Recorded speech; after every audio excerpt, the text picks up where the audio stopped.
Bruce leaders under the presidency of Honorable Andrew Nassar Thompson held a formal meeting with the Liberian ambassador to China, and three key matters were discussed: sponsorship support. The ambassador indicated willingness to connect the student leadership with potential sponsors as opportunities arises. We are still waiting and we hope it will be possible. And directed follow-up through First Secretary Mrs. S. W. Boka. Okay, moving on. Revival of Ambassadorial Honor Award. The ambassador endorsed the proposal to review the award as mechanism to motivate academic excellence. And lastly, year-end program budget. The ambassador committed to providing potential financial support for the year-end program budget through specific amount. Those specific amount wasn't slated.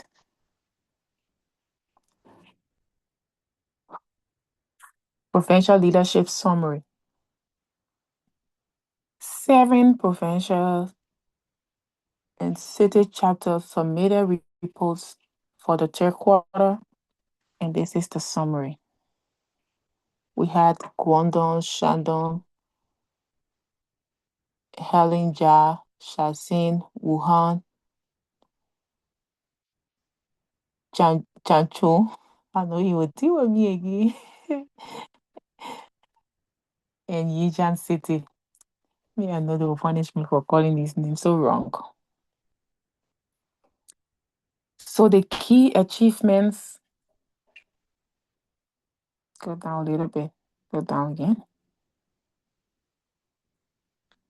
No, go up, pass it already. Key achievement for each city is being listed, has been quietly listed in our reports. So for Guangdong City, they hosted academic writing programs and they have like 40% due compliance. Their main challenge is leadership gaps in Shenzhen and Wuhan communication gaps. I'm sorry for the names for people.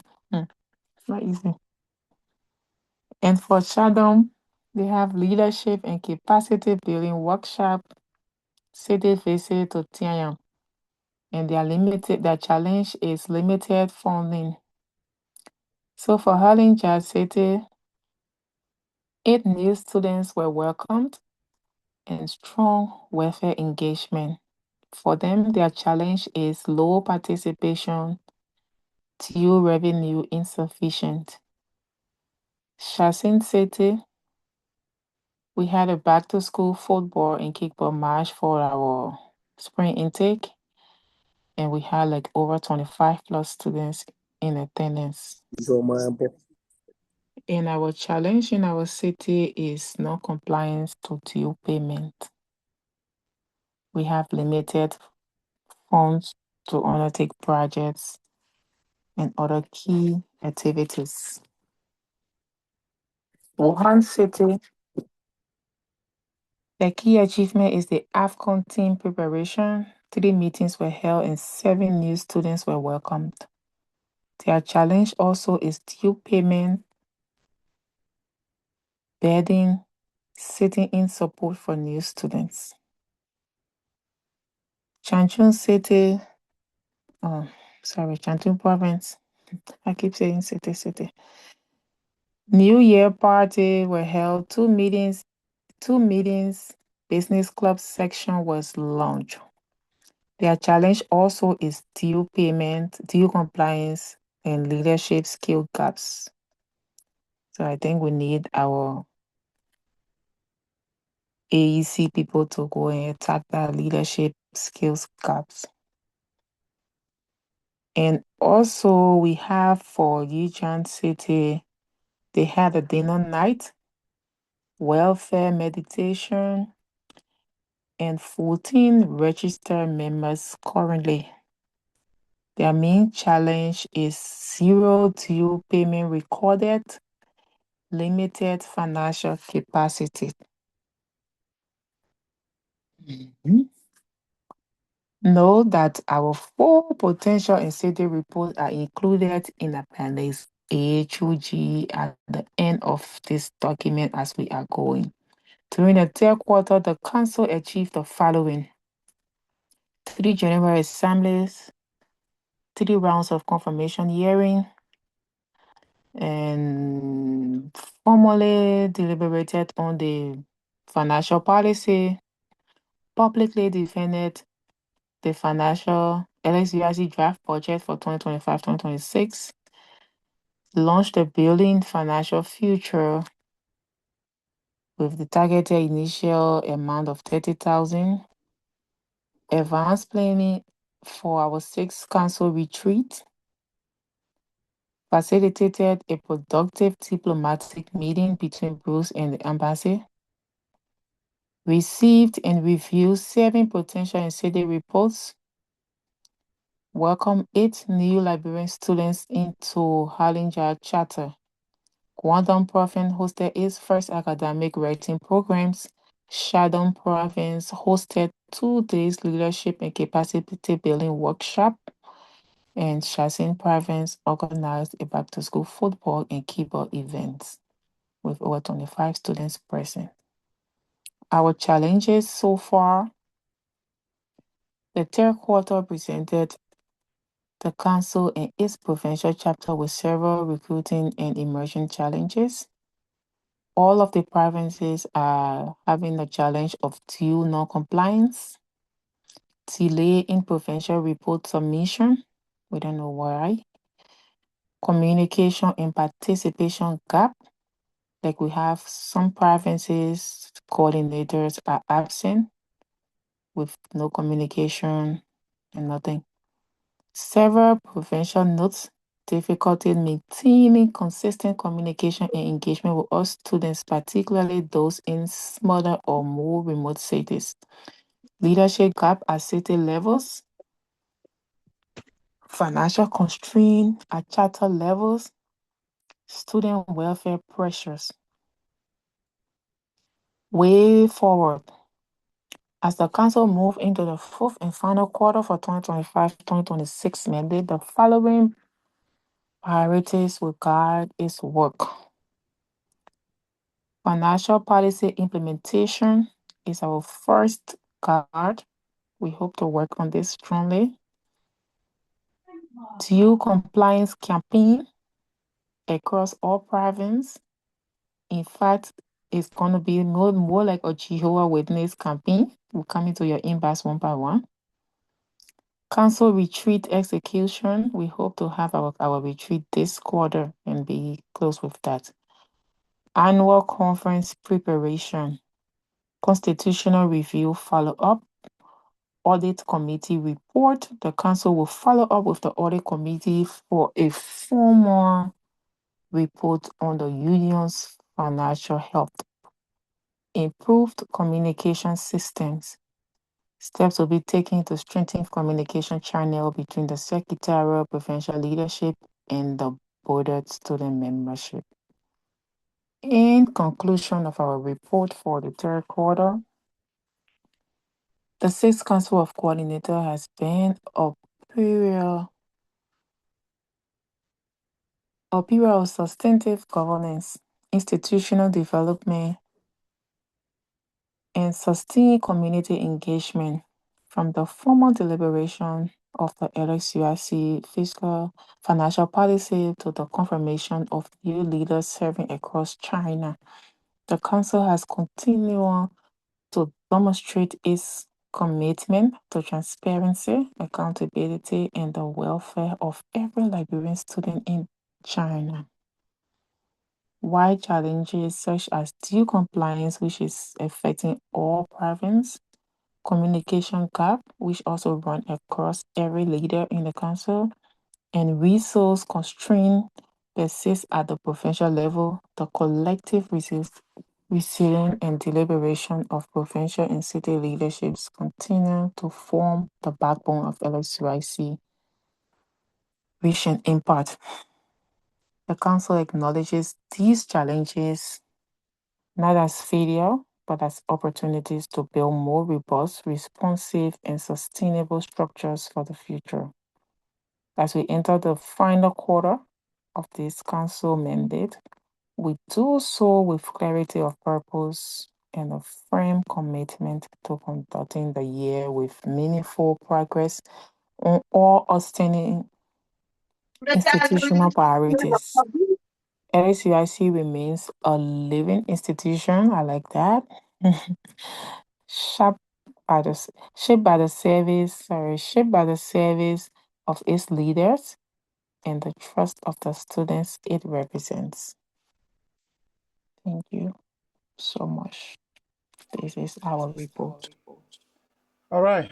Thanks so much to the Honorable Deputy Senior Coordinator, Honorable Juliet Agata Flamokoy. So LSUIC, you have listened. Now we're going to open up or take a motion, maybe one general motion that will call across for all of the speakers so that we don't have to repeat it. One general motion that will flow through after every presentation to open the floor for discussion. So if you are there following, kindly raise your hand and you can puff up the motion.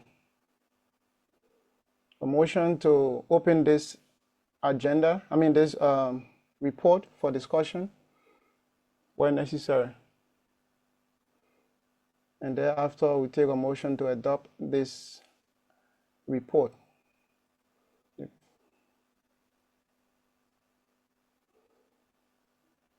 Just use the feature of raising hand. There's a love emoji down on your screen.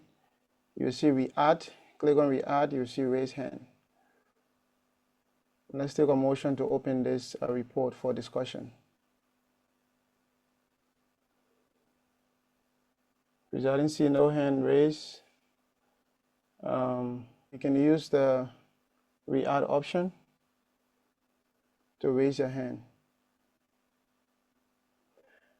And secondly, if you are still following the program, kindly send one in the chat session. If you are here and still following, kindly send one in the chat session. And if you want to put forth the motion, please raise your hand. If you are following, please send one in the chat session. Okay, thank you so much. A lot of people are still following. Let's get a motion so our Honorable COC2 can leave her visual podium. Her leg is probably paining now. So let's take a motion. Or you guys want us to keep us, and she should keep staying here. We still have 3 reporting officers. You have to talk about the union finance to know where your money going, where it was spent. We also have the National Secretariat to know what's happening in the cities. So let's do it quickly so that we can leave. Kindly raise your hand.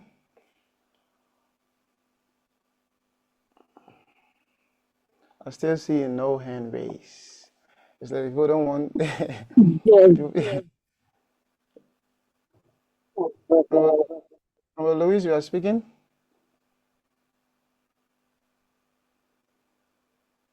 I'm so sorry. Okay. Anyone that raise hand, you can be from the council. If the audience don't want to do so, you can be from the council and say raise your hand and open the report for discussion. Okay, so if there's no motion to open the floor for discussion, then we'll take a motion to accept this report and so that it can be stored or kept in the archives of LSUIC. Okay, the hand of Junius and Bono. I'm sure that's the Wuhan city president and the secretary on one device. Which one of you speaking? You can kindly unmute yourself and say your name. It is Honorable Gaji or Honorable Bono? Yeah, sorry that I was not really speaking because Uh, I'm in a gathering, so I just following. But upon this time, let me just use this opportunity to uh, say, having sat and listening to a move about this time that the report is open.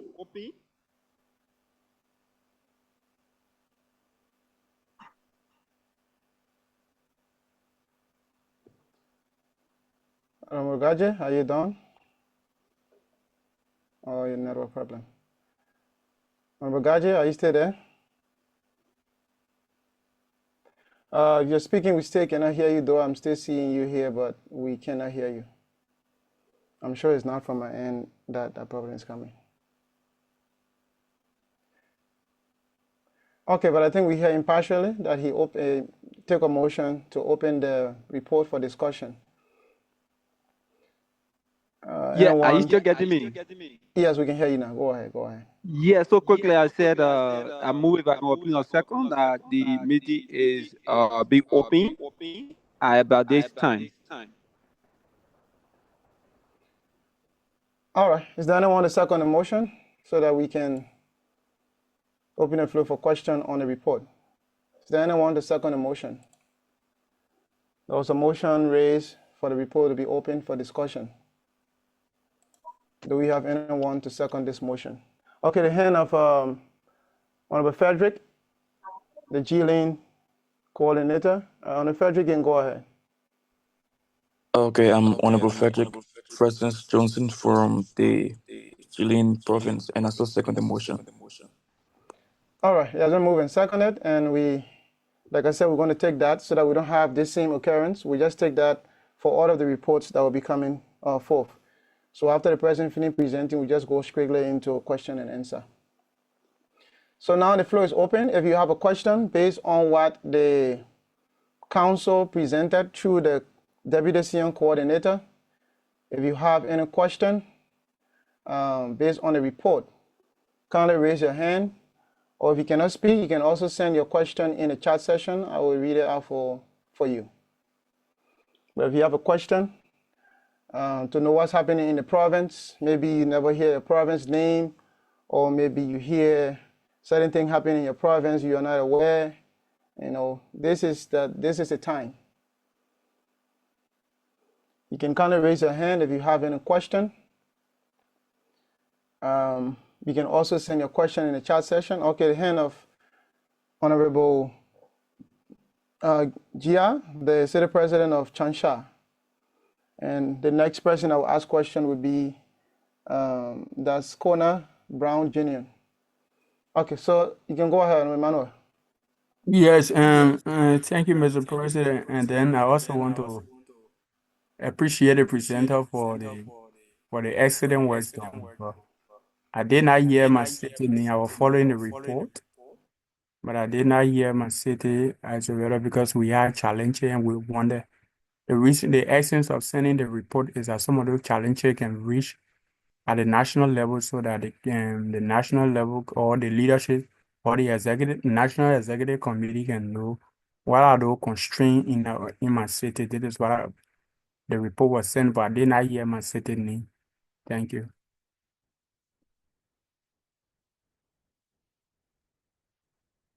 Can I be heard? Mr. President? Hello? Yes, please. Yeah, heard.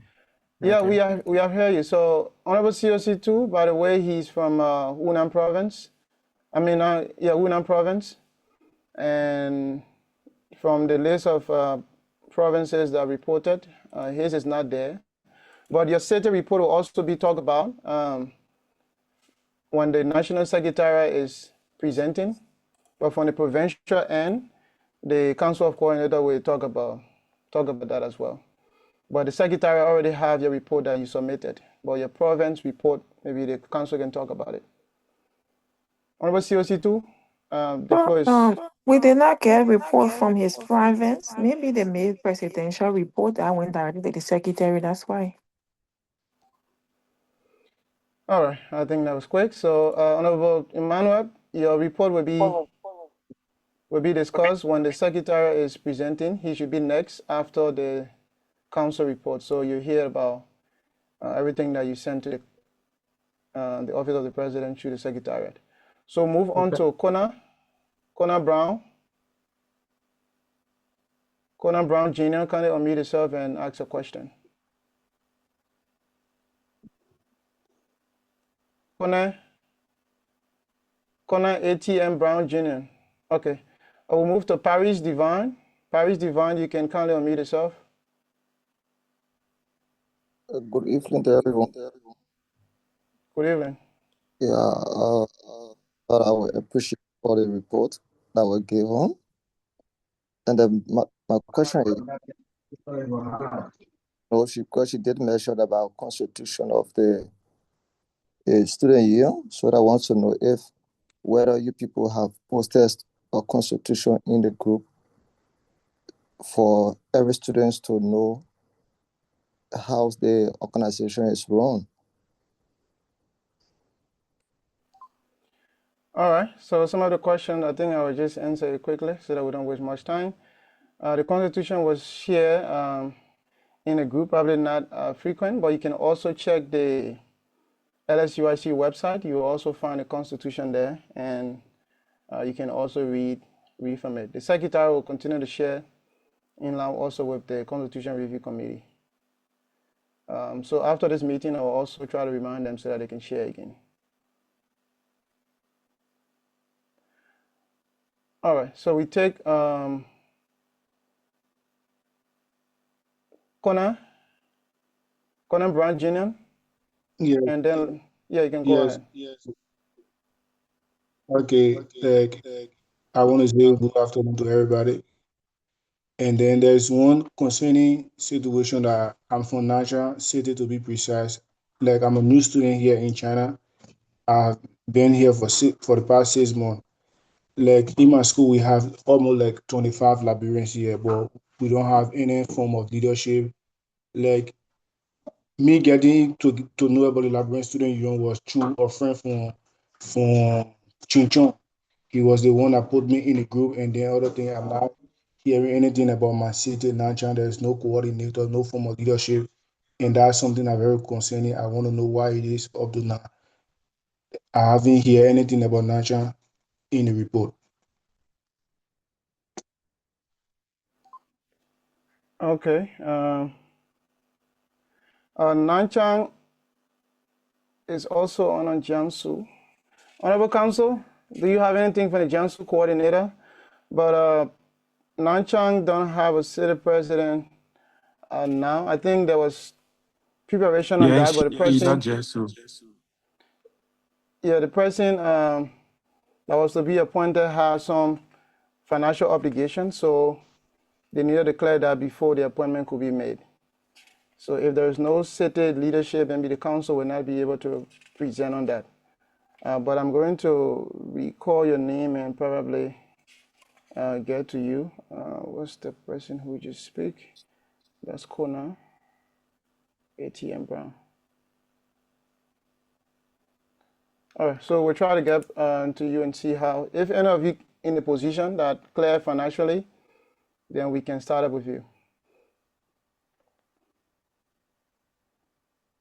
Okay, so we take Mr. Johnson. I'm sure that's the President Emeritus, Honorable Jacob Siebert Johnson.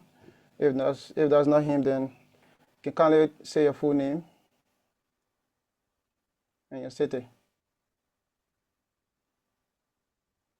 Mr. Johnson, if you are speaking, we cannot hear you. You are unmuted, but we cannot hear you. We still cannot hear you. So we take Samuel. Samuel, you can kind of unmute yourself while Mr. Johnson is trying to fix his device.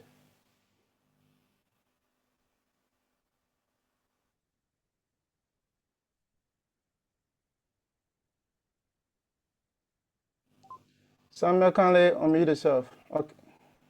Are you getting me? Yes, we can hear you now. You can go ahead. All right. So, thank you, and thank you to Honorable CO2, COC2 for our presentation. So, I have one question on because looking at the 7 seven cities or seven cities report, and I got to know that only 6 cities are were facing almost the same challenge about the due payment issue. So I want to know what is that due payment process in those various cities that they are facing challenges, and what are the amounts being charged to each of those cards for due payment, so that we can know what is the challenge and where the challenge is coming from. All right. Honorable COC2, um, So if when you it have, comes to the dues being paid in different provinces, I cannot speak for all of the provinces, but for example, in Shasin, we have a 10 RMB due for leaders and 5 for ordinary members. So for other provinces, I really don't know how much that due cost per month, per week, or whatever, because it based on the description of the people's agreement.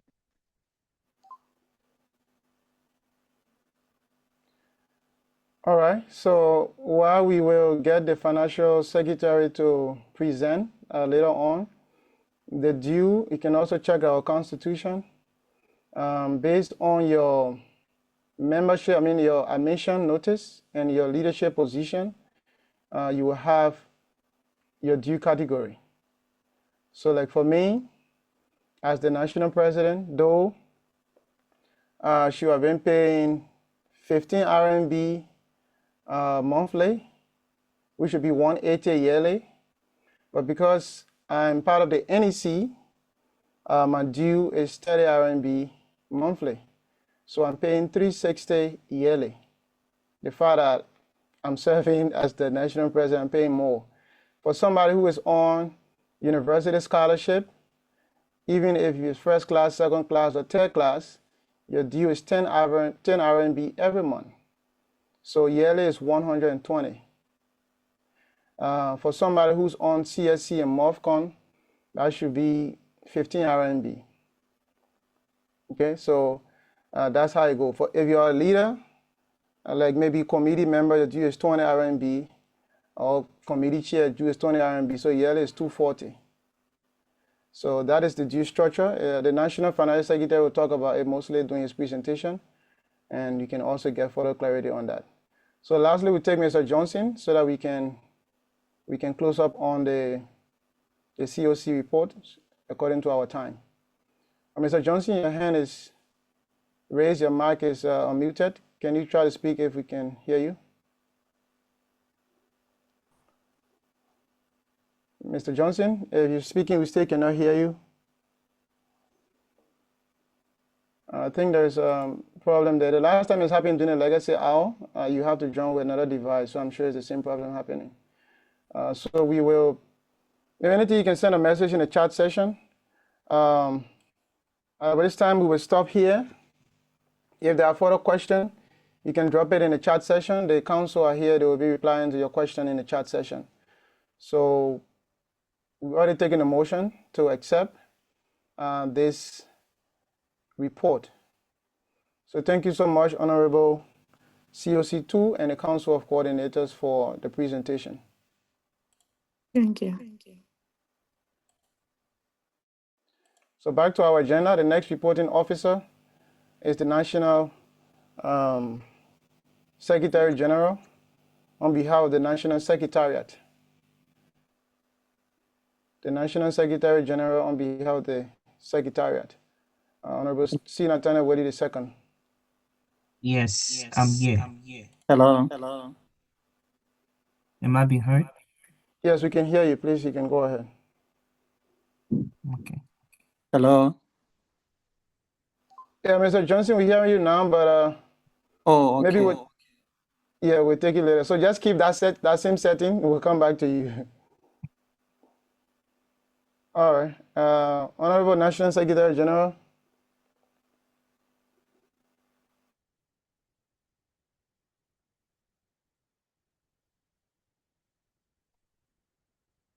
Are you seeing my screen? Yes, we can see your screen. You can go ahead. Okay. All right. Thank you, Mr. President, His Excellency Orlando T. Law. And I'm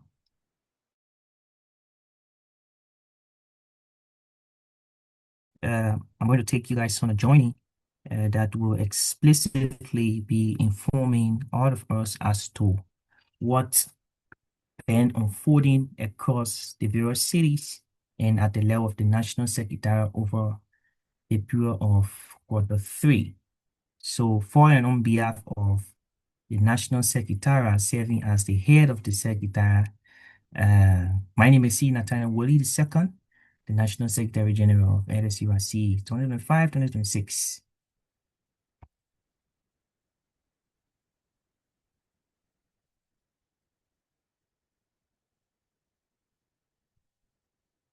Is my screen changing? Hello? Your screen is not changing. I don't know if you share the full desktop, but click on the roll the mouse over the PPT and click. Oh, yeah, yeah. Okay. Okay. All right. So these are the members, their cities, and I am Willie the Second, NSG, Honorable Wilson, my deputy, and all cities Secretary General, ranging from Jinai to Suzhou City. So for the next few minutes, my presentation will cover the introduction, the quarterly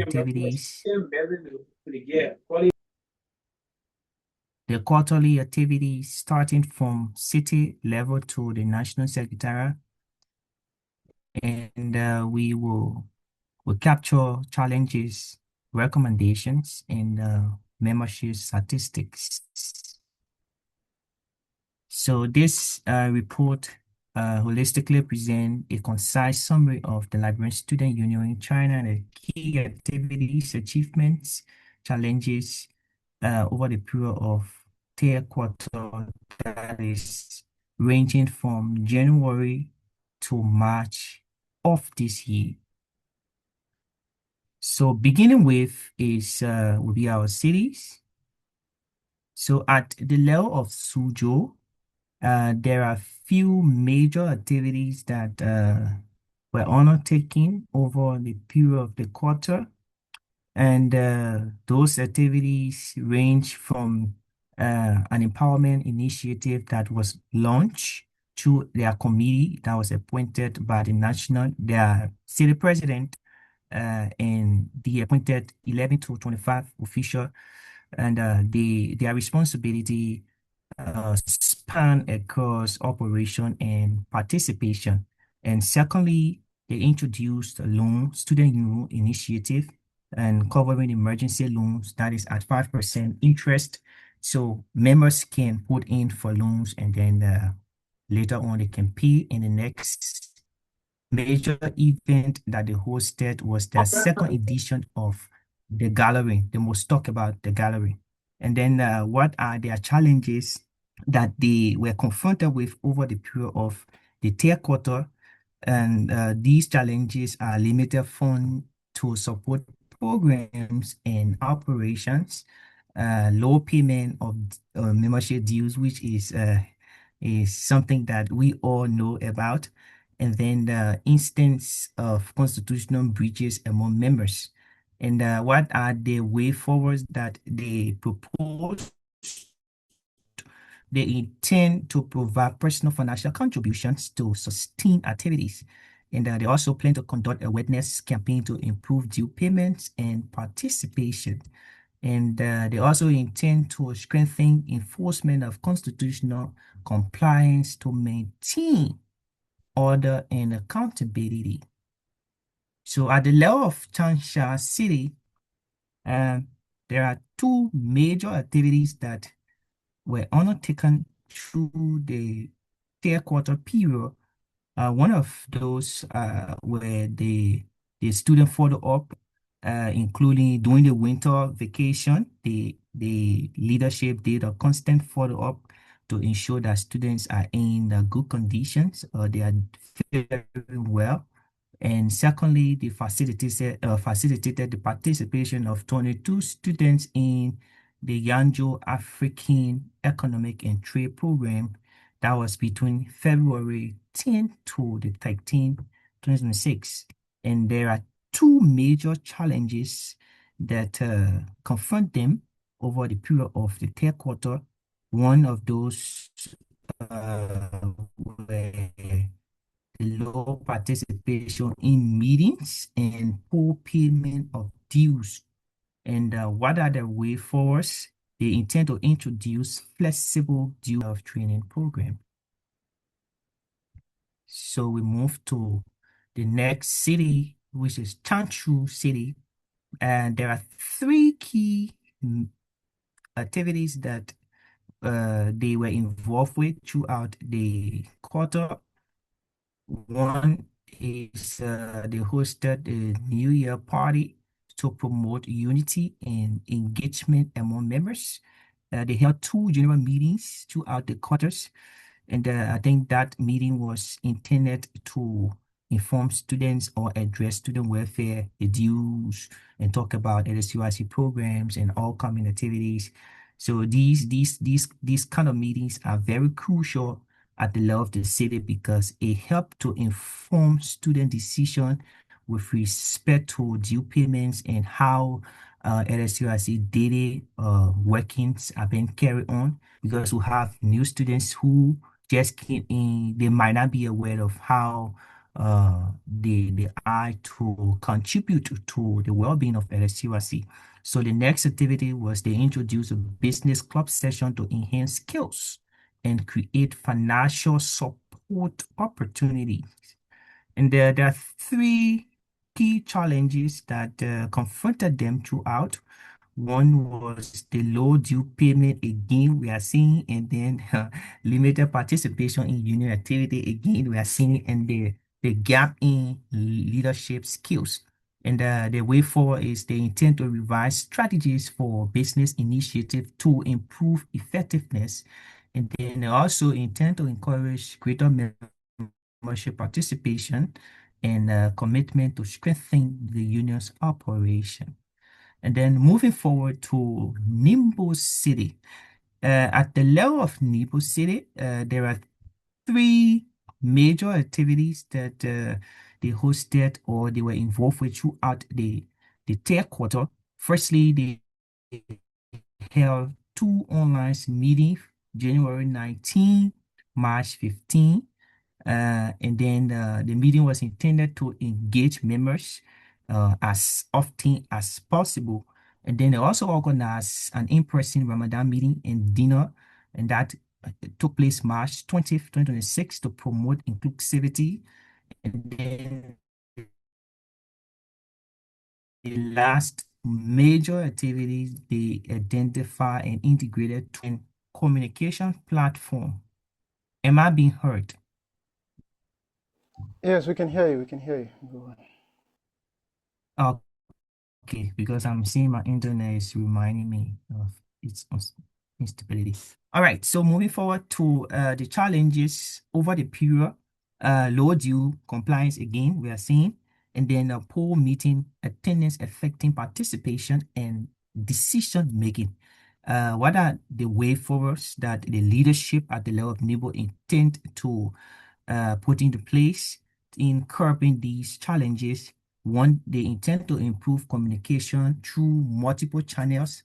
They also intend to encourage participation by highlighting the benefits of meetings, and they also intend to strengthen due collection through increased awareness and transparency. Okay, moving forward, we will now talk about D-Line City. So at the level of D-Line City, there are three major activities that they were involved with throughout the third quarter. One, they established the city leadership, and that took place between January to February 2026 to coordinate student support. They also collaborated with the international office to assist incoming students with airport pickup, bank setup, SIM card, medical checkup, resident permit, as we all may be aware of these activities once you are new in China. And then they also provide ongoing support service for 13 Liberian students. And there are three key challenges that confronted the leadership during the period of the 3 months that we call quarter.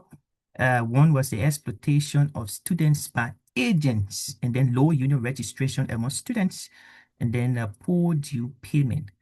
And what do they intend to do to curb these challenges? One, they recommend to the national leadership engagement with agents to address exploitation issues, and then encourage students registration and active participation in the union's activities.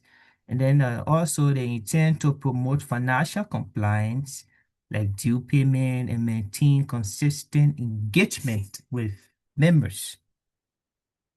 All right, we move to Guayan City. So there are two major activities that were undertaken throughout the quarter at the level of Guayan City. One, they established a sub-leadership system across university to improve coordination and student monitoring. And secondly, they organized the HSK4 preparation classes through peer tutoring and share resources, and 20 plus students participated in that ongoing activity. And then the challenges ranges from language barrier affecting academic performance, limited support for universities, difficulty adapting to the academic environment, which is obvious. And then they intend to promote support network and community engagement among students as a way forward, and also strengthen financial discipline and community support for dues and expensive. All right, move to the next city, which is Hangzhou. Hangzhou City. At the level of Hangzhou, uh, the leadership held several meetings to encourage due payments and improve engagement, and they have ongoing plan to host a welcome program for new students. So their major challenge was lack of student cooperation, which affected some of their planned activities. And what do they intend to do is to introduce a dedicated Zoom platform to improve meeting participation, and also they intend to continue promoting due payments and membership registration. And they will also implement strategies to increase students' interest and active involvement in the union activity. And then we'll move to Quayan City. So at the level of Quayan City, throughout the province, there are two major activities. I know somebody may be wondering why we are categorizing this as major activities, not achievements. At the end of this presentation, we will address that properly. And then at the level of Quayan City, they conduct a regular well-being check-in to support students' welfare and safety. And they also manage daily administrative operation of the union. And their key challenge was the financial constraint affecting timely due payments, which we all are aware of. And they intend to plan to organize campus tour and combine year-end program, the graduation and award program, at least to keep students being feel like being a part of something. And then they intend to establish a city electoral committee to oversee elections. All right, we move to G9 City. G9 City, during the third quarter, they hosted an educational workshop for leaders and emerging student leaders. And we are just giving a synopsis of major activities that took place across the various cities. If you want to read the detailed information with respect to what unfolded across the city, we encourage you to take advantage of exploring our website. The reports are now available there. You can get all of the details that you may need. But for now, due to limited time, we're just giving major or key points with respect to what took place across the city. So there are three major challenges were limited funding for planned programs, low student participation and engagement, and scheduling conflict due to academic commitments. And the way forward is they intend to implement strategies to increase students' participation and engagement, and also strengthen financial contribution and dues compliance, and as well as improve digital engagement and communication platform. So moving forward, we will talk about LSUIC City. LSUIC, at the level of LSUIC, there were two major activities ranging from, there are two meetings that they held that really focused on planning, communication, union awareness, and also addressing some internal misunderstanding and to promote unity among students, which of course we know.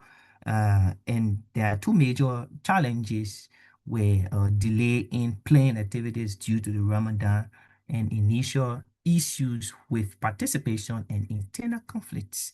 So they intend to invite officials to educate members on LSUIC and the union responsibility as a way forward. So moving forward, we talk about Tajo City. At the level of Tajo, they conducted an official visit to Linhart's campus to promote inclusivity and engagement, and some of their issues were financial constraint, compliance, and membership participation. And then they intend to encourage students to settle outstanding dues, improve financial sustainability. I think this is the part that the National Financial Secretary would love to hear. Of union of their effectiveness at the level of the city with respect to their involvement with the union. Am I still being heard? Yes, we can hear you. We can hear you. Thank you, Mr. President. I'm trying my possible best to be very rapid. All right, so we move to the next, which is Xi'an City. At the level of Xi'an City, there are two major activities again that they undertook. One is they provided visa renewal support, ensure no academic disruption for affected students, which is very key. And I think the leadership is doing well in that regard. And then the next thing is that they planned a back to school sport event that took place March 28th, and it was intended to support engagement and student well-being. And the two major challenges is the reduced activity level due to student travel during the vacation and need of more flexible planning during low engagement periods. And they intend to increase membership registration and active participation as a way forward, and also organize more outdoor and engagement activities. All right, moving forward, we will talk about Suzhou City, the one with the S. At the level of Suzhou City, there are two major activities during the Q3 was they introduced the Chinese tutorial classes and mental health and fitness initiative. They also participated in the prevention debate competition and maintain financial stability. And their major challenges over the quarter was limited in unions activities, communication gap, and delay in implementation of planned programs. And their way forward is the postponement of planned activity like the campus store and year-end dinner with renewed strategic plans. And also they will focus on developing effective engagement strategies to increase student interest in participation at the level of city and province. All right, so we move forward to Kuchu. Kuchu City. Kuchu City, they held two major activities. One, they initiated plans for fundraising, cookout to support delegates and promote unity. And then they also held serious online meeting to check on members and promote due payments. And a major challenge was the limited in-person engagement due to mostly online operations. And then they intend to continue promoting the due payment and active participation as a way forward. So we move to Wenzhou City. Wenzhou City, at the level of Wenzhou City, two major activities again. They resolve some internal dispute through dialogues to maintain unity, and they initiated preparation for the African Union's program, including collaboration with other African students groups. So there are two major challenges was inconsistent due payment among members, scheduling conflict, limiting full participation, and then their way forward is to strengthen dues compliance and members' consistency, and also to improve planning and coordination to manage scheduling challenges. So moving fast forward to the next city is Wuhan City. So at the level of Wuhan City throughout the third quarter, that is from January to March, they conducted the AFCOM training session with 25 plus students, and they held two leadership meetings and one general meeting to address plans and concerns. And they also carry out campus visitation, identifying and integrating new students. And there are two major challenges, ranges from financial constraint again and low due payment to adjustment difficulties for new students. And how do they intend to, or what do they intend to do in addressing these challenges? They intend to provide continuing financial and welfare support and increase student participation and engagement through hybrid activities and strengthen unity and collaboration among members. So we move to Hutu City. At the level of Hutu City, they hosted one major activity, that is they assisted students with academic and administrative matters. And there are two major activity challenges where the documentation issue that normally affect students registration, and there are small amount of population, yeah, at the level of the city. And the way forward is to encourage due payments and active participation, and also work to resolve documentation challenges and support registration, and promote also in, ensure that they promote more students to come in a city because they are not in that numbers. So move to Xinyang City. At the level of Xinyang City, their major activities throughout the quarter was they coordinated with the provincial leadership and prepare for a back to school football and kickball game. And then our two major challenges was the low due payment among members, financial constraint affecting planned activity, and then they intensify awareness on due compliance and promoting participation through social and sporting activities as their way forward in addressing these challenges. All right, we'll move to Yichang City. Yichang City. At the level of Yichang City, there are two major activities that was held. One, they held regular meetings and maintained administrative coordination among members, and they also provided student welfare support and resolve issues through mediation. And then I think somebody will be wondering why they not mention our maybe dinner program that took place in the last quarter, so it could not reflect in this quarter. And then the two major challenges ranges from the lack of due payment among members in the unit's activity.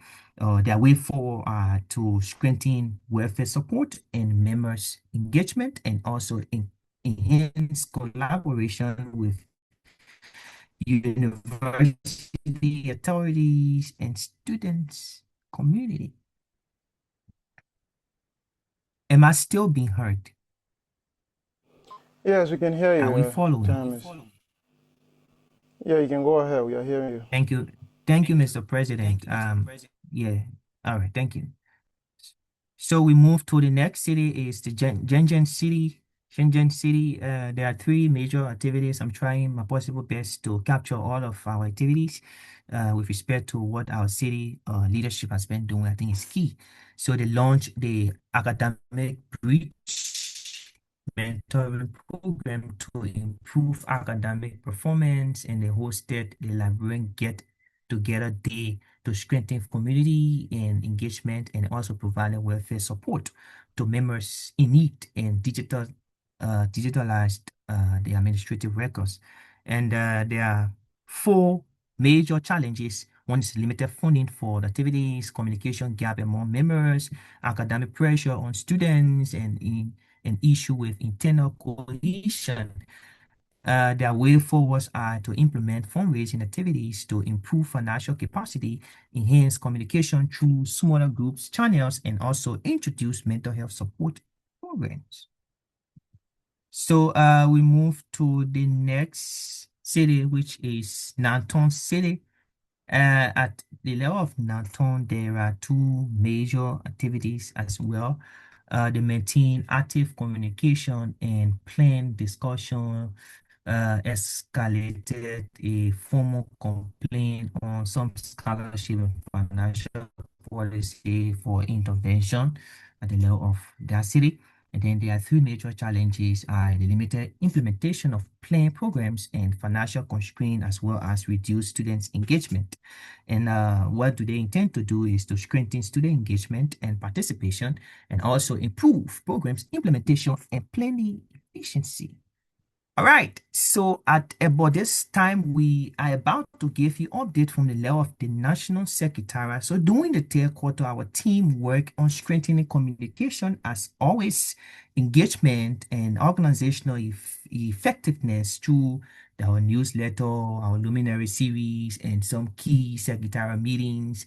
And progress was also made in entrepreneurship with three new businesses register alone. So beginning with one of our working areas that we achieved some significant progress throughout the third quarter was communication and engagement highlights. One, from January to March, the National Secretary was able to publish 9 newsletters, and that is the Chronicle Volume 1, number 6 to 14. So that was actually intended to ensure some timely update and consistent information flow across our union. And also we hosted the Luminary Series 2.0 to strengthen intellectual and leadership engagement. And then also we held 2 national secretarial meetings.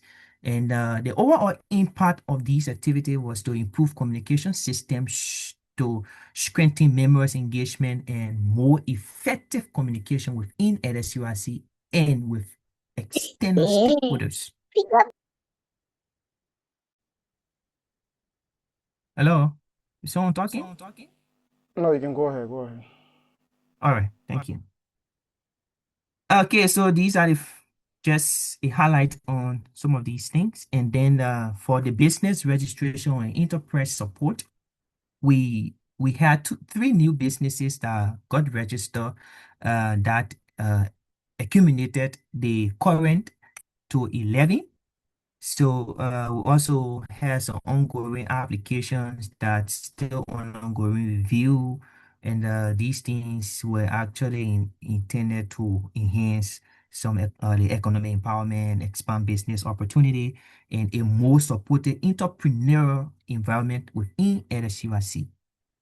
So from the aspect of design support and scholars recognition throughout, because we all know that most at times when cities are hosting their programs, they reach out to us to design the flyers to across all cities or within the tier quarter. We were able to design 40 plus flyers to support communication and promote activities and also ensure a branding consistency, like what we promise, um, as per our mantra that brought us to this leadership.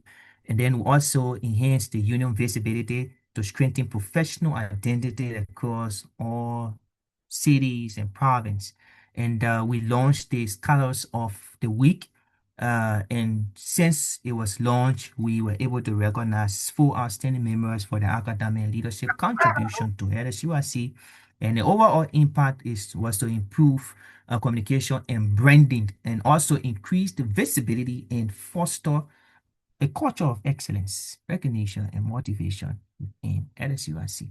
So these are the scholars that were recognized since we launched. With respect to communication and digital visibility, and this is the part that I love so much. On our Facebook performance, since we took over a page that was 3.5K, and throughout, by the grace of God, we have experienced a 1,027 new followers, and then we've also experienced 102K total reach. Of respect to the traffic for our news feed, 54%, the page visit 25%, our reach 13%, and others 8%. With respect to our WeChat channel, as of now, we've uploaded 28 new videos on our WeChat channel, and our total view has accumulated to 8,508 views. And then with respect to our YouTube channel, we have uploaded 55 new videos. So at times when you miss the programs, we encourage that you follow the Liberian Student Union in China through YouTube to follow up with all of those programs that you've missed to keep you on track. And our digital engagement and widen our audience reach and improve documentation across all of our platform, that if we are not around, so and you can read a YouTube channel view trend as well. All right, so for the first, second, and third quarter, this is our membership statistics and analysis. Due to time, I may not run through them, but you can just take a view. If you want to analyze these, you can read a detailed report. This is our general distribution. And then program support, bilateral CSE, MORFCOM, partial, self-supported, and university scholarship. And then we have the top major 10 majors that scholars are doing, ranging from international trade to economics to material science and engineering, and the 15 top provinces that has LSUIC members, ranging from Jiangsu all the way to Heilongjiang. And the distribution by county, we have Mosurado, that is Tapin, and then Babolu, which is the least.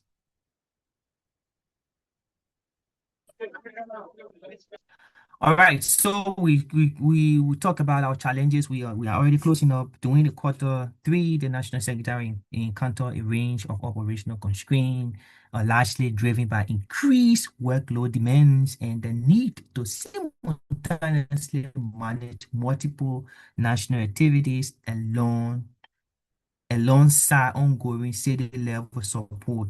The overlapping of responsibility and raising expectation places a pressure on available capacity, which at times limited the speed and efficiency of respond to all requests, because at times people can reach out to us and we are not available at the moment, and then they want to take offense, but we have a lot of workload and we address these requests that come in with respect to all of importance, or on a first come first served basis.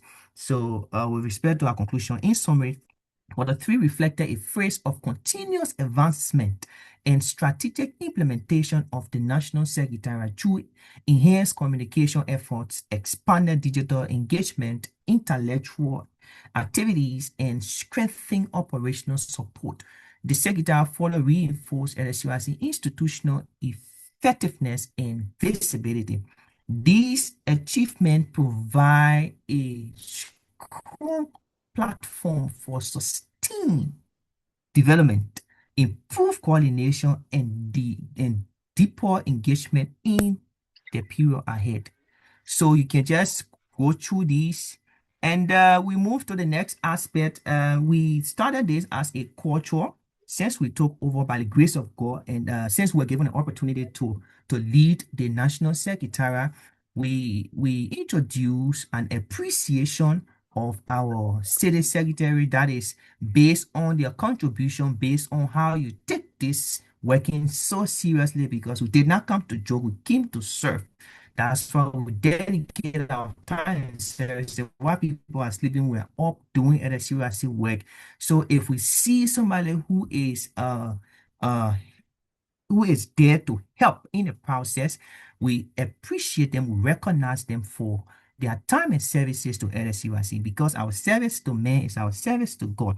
So throughout the quarter 3, we noticed some significant progress from one of us, a member of the secretariat. So today we will be announcing her as the best Secretary General for quarter 3, and this award goes to no one else but Honorable Lorena Vani from Gina City. So thank you, Honorable Vani, for your contribution to the National Secretariat and the overall workings of LSUIC. God bless you and God bless all of us. So we have come to serve, and just to close up on this note, I would say thank you to LSUIC, even though it is not the time to say thank you, we still have fourth quarter ahead. But this is very essential to give us the opportunity to come on board to serve. So if any of you is thinking of participating in the upcoming election, because we have the election coming up starting from the fourth quarter, activity will start. So if you are there and you have the ability to serve, even if you don't have the ability, but you have the passion and you know you can do the job, we want to announce to the public that we will not be contesting because we have done our best. What we came to do, we have achieved it within just quarter 3, from quarter 1 to quarter 3. We have rebranded LSUIC, letterheads, flyers, and we have a very organized system that is running. And I think our work has been achieved. At about this time, we do not intend to go further, but rather to give others the opportunity, because the system has been set. We have built the system. Anyone can come and fit within, because LSUIC shall be great. So thank you so kindly, and God bless you. God bless LSUIC. We are open to questions and answers. Thank you, Mr. President, for the opportunity. God bless you. Oh, okay. All right. Uh, so that's it. Thank you so much, Honorable National Secretary General, for the report. So we'll move quickly into questions and answer because of time. And the motion was already brought forth by the previous speaker. The previous proposal of that motion. So if you have any question, if you are following, if you have any question, please raise your hand.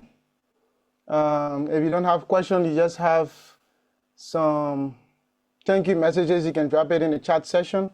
If you have any question, you can kindly raise your hand and ask your question.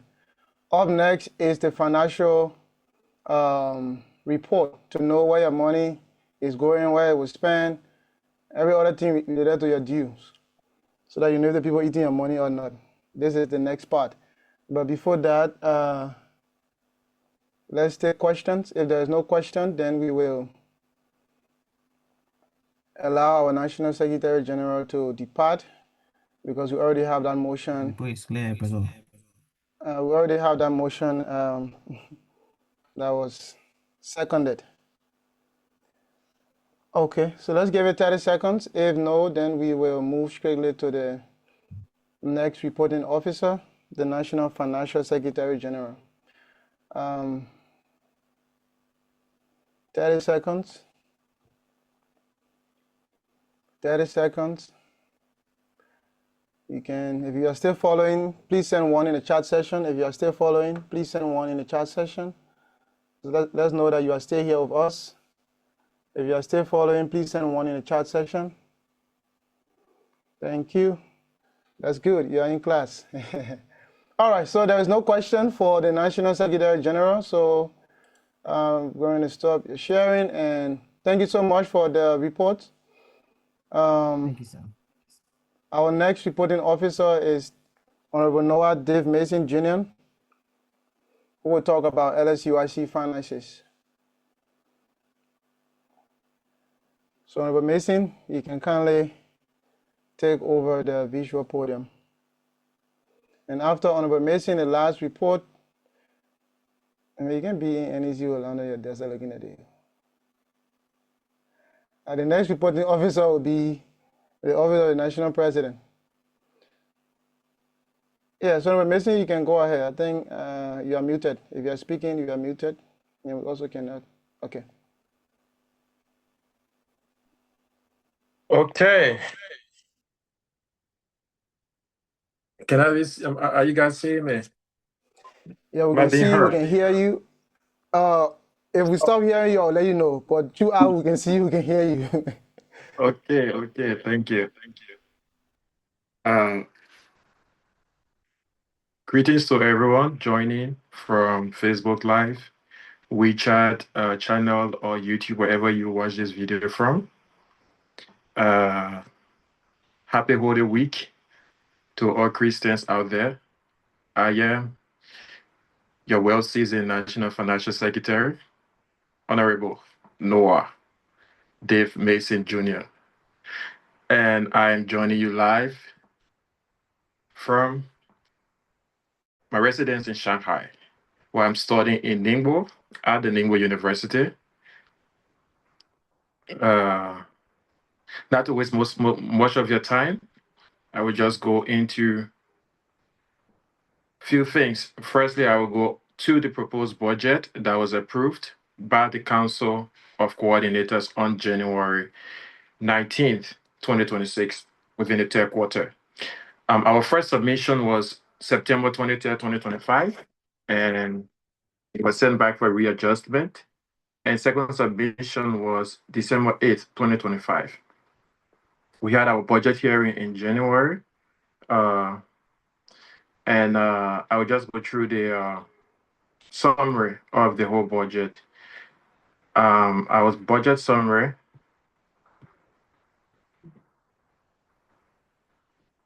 We have a grand total income of 124,739.38 RMB, and our grand total expenditure is 93,463 RMB, while our budget surplus gonna be 31,276.38 RMB.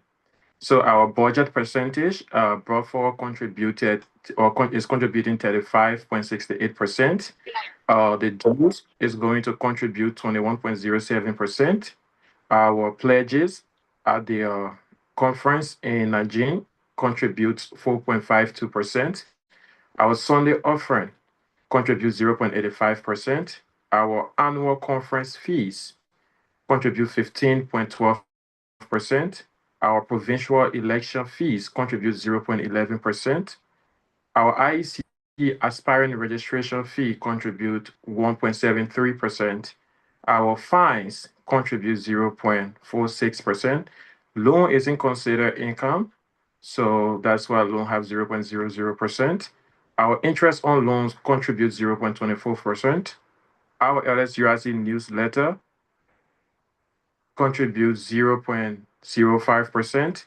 Our general conference support is not considered income. That's why we have no percent. Our other autonomous income contribute 20.16%, total 100% income.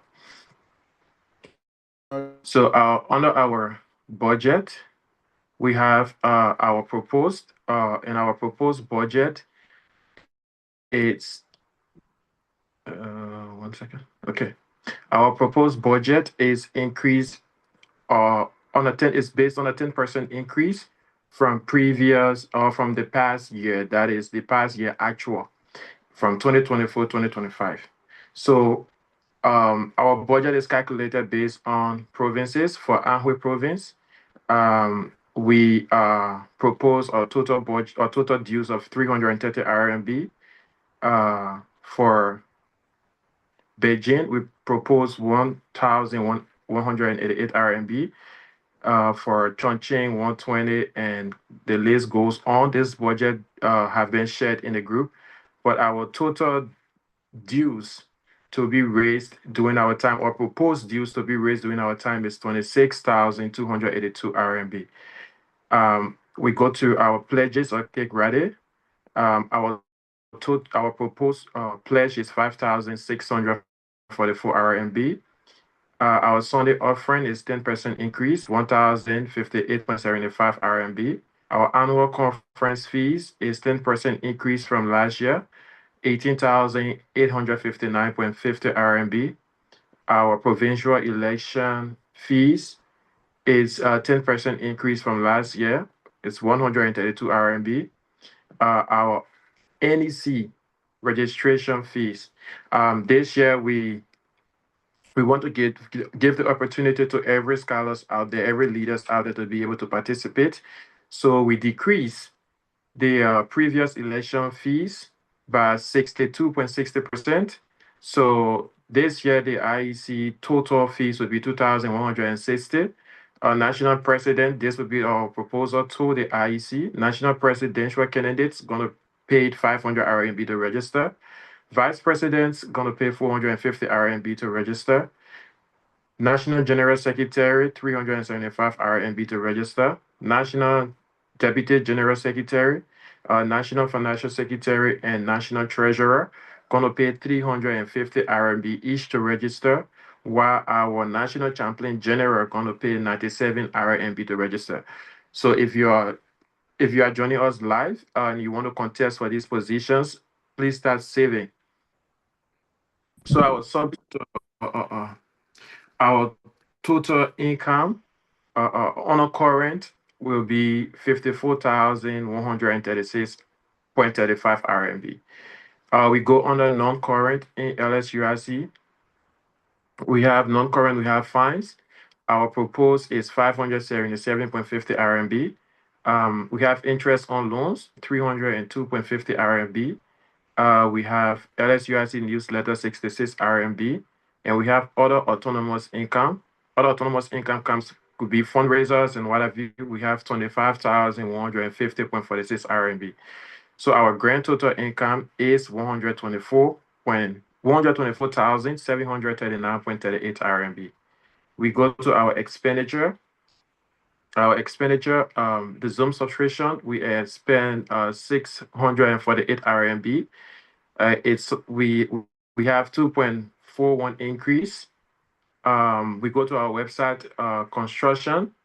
Website construction, we spend 1,316 RMB in the first quarter, and this amount is only for the purchase of the domain, hosting, SSL, and theme, not workmanship or developer pay. The NEC took full responsibility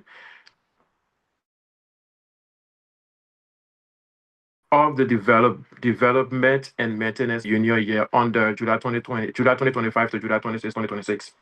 The next expenditure, we have annual conference support. We proposed to expand 70,800 RMB. And under this annual conference support, we have booking of 43 hotel rooms. That is 250 RMB per day or per room. Per room, 250 RMB per room. We have conference hall rental, 4,000 RMB for 2 days. We have feeding 2 times a day for 4 days.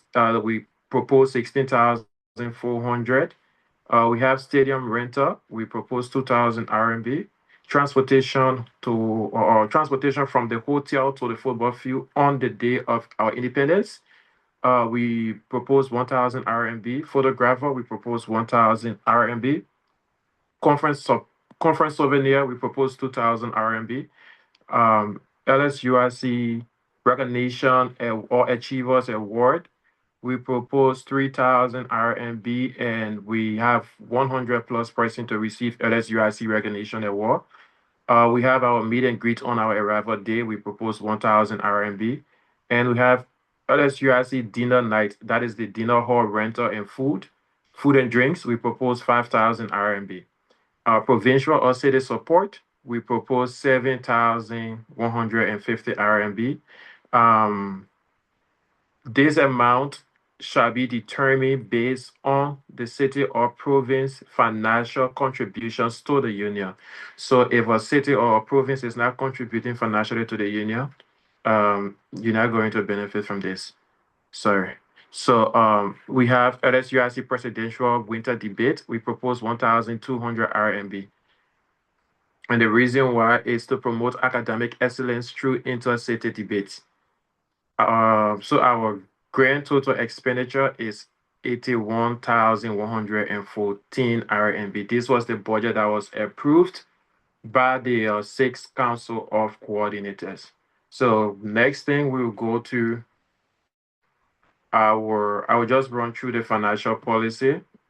Our official financial policy for this year, and we look forward to submitting this to the next leadership so that they can also add whatever they want to add to it, but use this as a skeleton to work for their term. We have the purpose of this financial policy is to establish clear, transparent, and accountable procedures for managing all monetary and income resources of the Liberian Student Union in China. It operationalized the financial clauses of the LSUIC Constitution to ensure integrity, sustainability, fairness in all financial operations. So our core principle is transparency, accountability, sustainability, fairness, compliance, and our hierarchy of authority is the LSUIC Constitution. And also this official financial policy, approved annual budget, and decision of the General Conference and Assembly. Also directives of the NEC within its mandate. Section 2 that have to do with membership dues and contributions. In LSUIC, we have different members category. We have the National Executive Committee officers, which is us, the president, vice president, the national president, national vice president, all the way down to the national chaplain general. We pay a monthly due of 30 RMB, and the annual due is 360 RMB per national leaders. We have provincial leaders. They pay their monthly due of 25 RMB. That is our coordinators. And their annual due is 300 RMB. We have the judiciary board members, our Supreme Court, as we say. They pay the monthly due of 25 RMB and the annual due of 300 RMB. So we have cities or district executives, committee members, committee heads, and bilateral scholars. Bilateral scholars are students that are on CSC Type A. They are paid by the Liberian government, at the same time paid by the Chinese government. Their monthly dues is 20 RMB and their annual dues is 240 RMB. Whether you are city secretary, city president, city treasurer, your annual due is 240 RMB. We have CSC and MOFCOM scholars, CSC Type B, and their monthly due is 15 RMB and their annual due is 180 RMB. We have self partial scholarship students. If you are self scholar, you're partial, like the president said, university students or scholarship students also. Your due is 10 RMB and your annual due is 120 RMB. But according to LSUIC Constitution, if you are self-sponsor or partial scholarship student, like for me, example me, I'm university scholarship student. My dues should have been 10 RMB or 120 annually, but since I am holding opposition as a national leader, my due is 360 RMB. So if you have any positions in LSUIC, your due is calculated according to the position, not your scholarship type.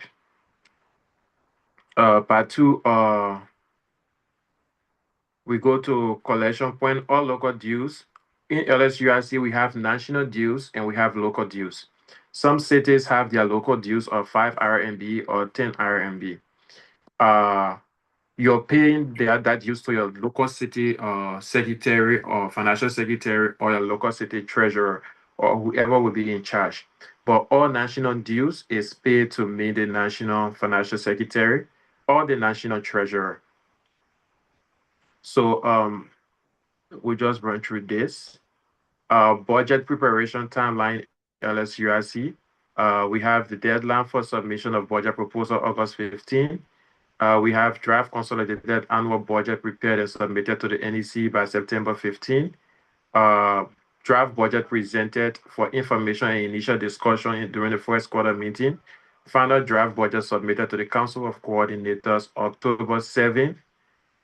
COC reviews, amend, and approve the annual budget October 27. Approved budget published to all members November 7. Based online, because we had so many things we're doing at the time, but our budget was approved in the third quarter thanks to the Council of Coordinators for working hands in hands with the NEC and the student body to ensure this was approved. We'll go to section 4 that talks about financial controls and banking. Authorized bank accounts. LSUIC shall maintain a primary current account in a reputable Chinese bank. The account shall be registered under the union's name with the official seal.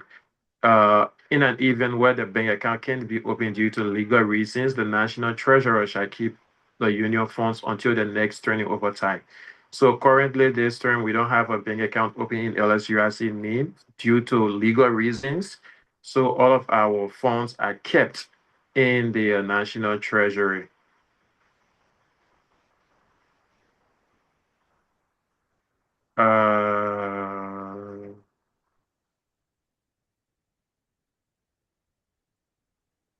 Okay, I talked about the election fees. These documents were shared and it will be reshared in a group just for the sake of time because we have to go through the financial report for quarter 3. So we just jump straight to the policy review and amendment. This policy shall be reviewed by the financial committee biannually, and amendments require a simple majority vote of the Council of Coordinators following a proposal from the NEC or a petition from 20% of members in good standing. The approved policy and all subsequent amendments shall be permanently published on LSUIC official communication platforms. This financial policy was already approved by the council, and this policy was proposed by the National Financial Secretary, Honorable Noah Dave Mason Jr., reviewed by the president, the national president, Honorable Orlando Tiablo, and it was submitted to the COC on December 12, 2025. So now we go to the real business where we are also here. We go to the National Financial Report of the third quarter of the Union Fiscal Year 2025-2026. This report covers the period of January 1st, 2026 to March 31st, 2026. Before going through this report, I would say if you pay your dues to me on March 31st, your dues were recorded in the fourth quarter, not the third quarter, because this report was already prepared and submitted to the NEC for review by then. So if you don't see your name here, just check the meeting program. You will find your name there and your dues are recorded in the fourth quarter. I'm sorry for the inconvenience. We go to our report summary. Our brought forward from quarter 2 was 58,054.57 RMB. This is our income pledges received from the 19th annual conference, 550 RMB. Pledges received from the 18th annual conference, July 26, 2024, 1,000 RMB. Our current dues and arrears raised in quarter 3, 10,155 RMB. Fines from quarter 3, 89 RMB. Sunday service offering, In quarter three, 536 RMB. Loan repayments, 3,520 RMB. LSUIC SIM card refund, 38 RMB.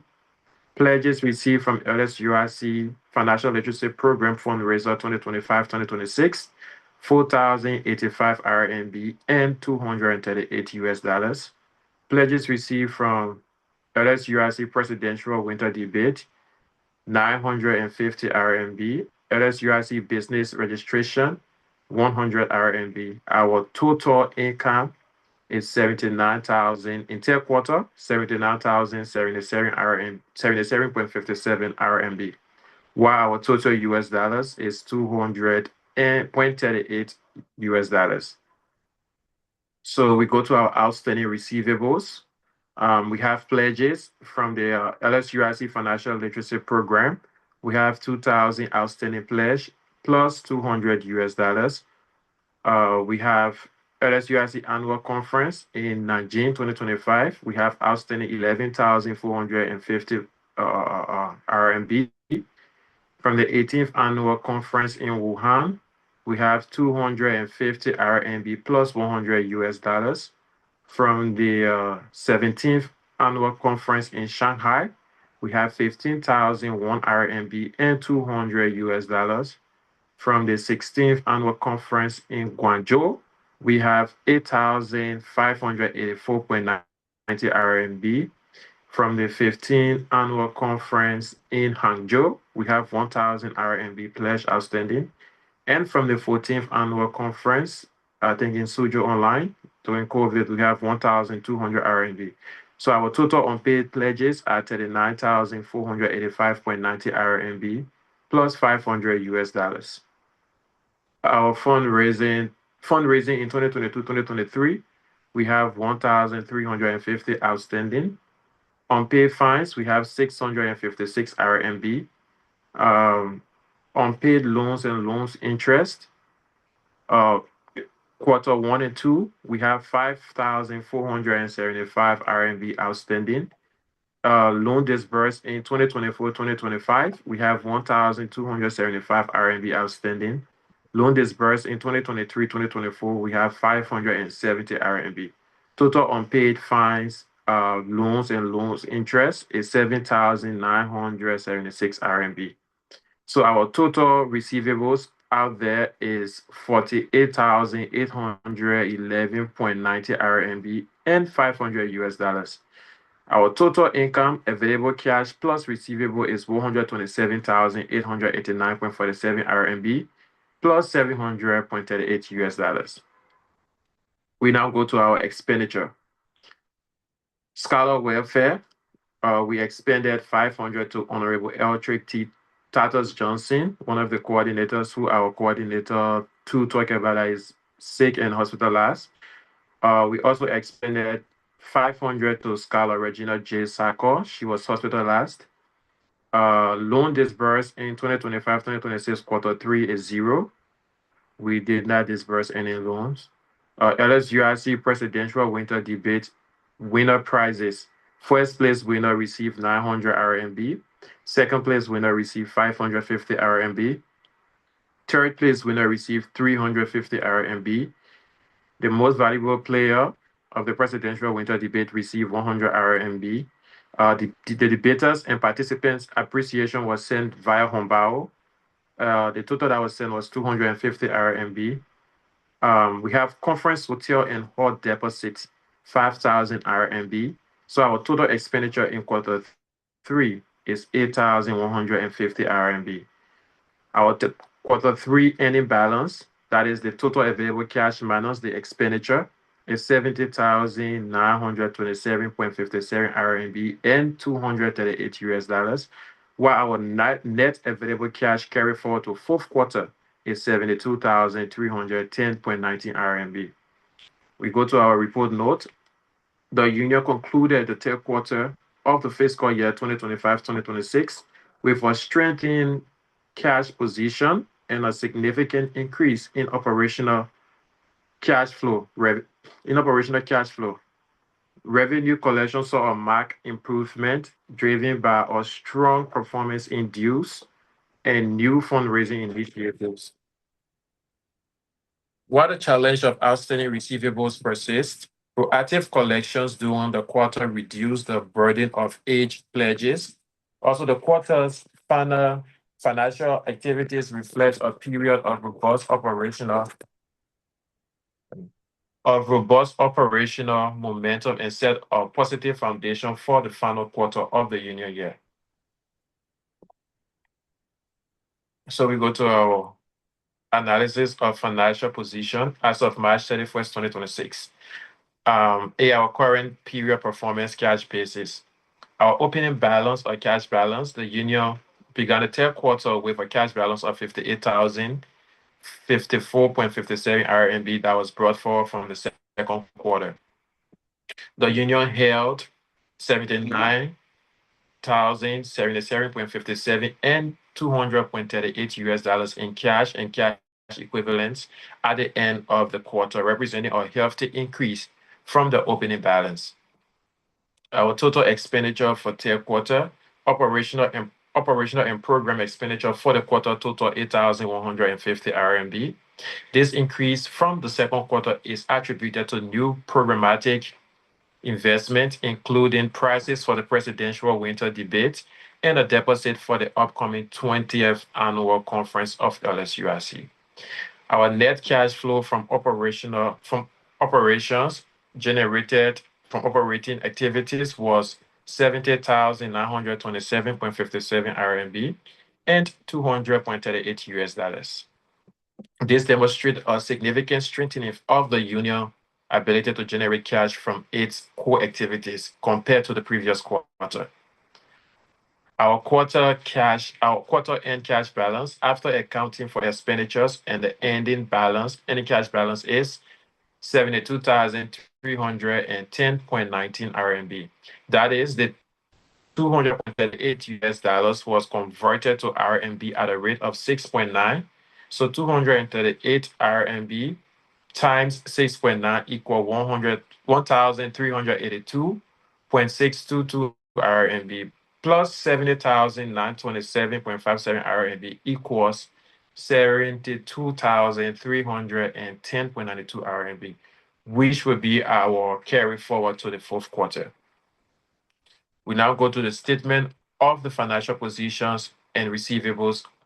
The union financial health remains significantly influenced by outstanding receivables, which continue to represent our material liquidity constraint.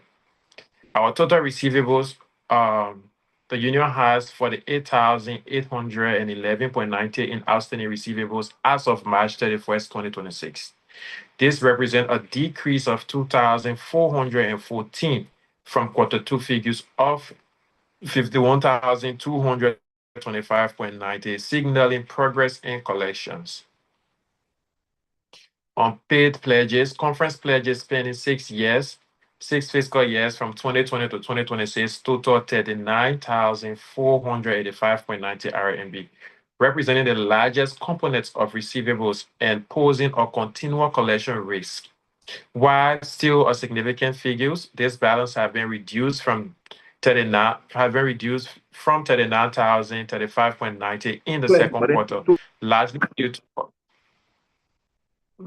due to collections on pledges from the 18th and 19th annual conferences. Our outstanding loans and loan interest, uncollected principals and interest on member loans amount to 7,320 RMB, excluding unpaid fines. This is a notable decrease from 10,840 RMB in the second quarter, reflecting improved loan repayment activities during the quarter. Unpaid loans, fines, and interest on member loans amount to 7,976 RMB. So our total asset, that is the cash plus receivables, stands at 127,889.47 RMB and 700.38 USD. While the figure is substantial, the illiquid nature of receivables limits actionable liquidity. The improved cash position and reduced receivables indicate a healthier or more liquid balance sheet than in the previous quarter. So we go to the analysis of the third quarter financial performance. Number one, our income performance. The total third quarter income cash basis is 21,023 RMB, excluding the brought forward from quarter two. Our key revenue drivers, that is the current dues and arrears, amount to 10,155 RMB. It remains strong, even though it's slightly down from the second quarter. Our pledges received from the financial literacy program plus past conferences total 5,635, which is a significant new revenue stream this quarter. Our loan repayment, 3,520, more than the double amount of from the second quarter figures, indicating a successful collection efforts. Observation, income performance was exceptionally strong, driven by a combination of steady dues, a substantial increase in loan repayments, and successful fundraising from the financial literacy program initiative and conference pledges. This diversified revenue mix with has strengthened the union cash position. Our expenditure performance. The total third quarter expenditure is 8,150 RMB, and the major expenditures are conference, hotel, and hall deposit, 5,000 RMB, which is a strategic prepayment for the upcoming annual conference. Our presidential winter debate prizes, 2,150 RMB, which is investment in member engagement and leadership development. Our scholar welfare program, 1,000 RMB, which is consistent with the union commitment to support their members. Our observation is while total expenditure increased from the second quarter, the spending was focused on strategic forward-looking initiative. For example, conference deposit and members development, which is the debate prizes, alongside consistent welfare support.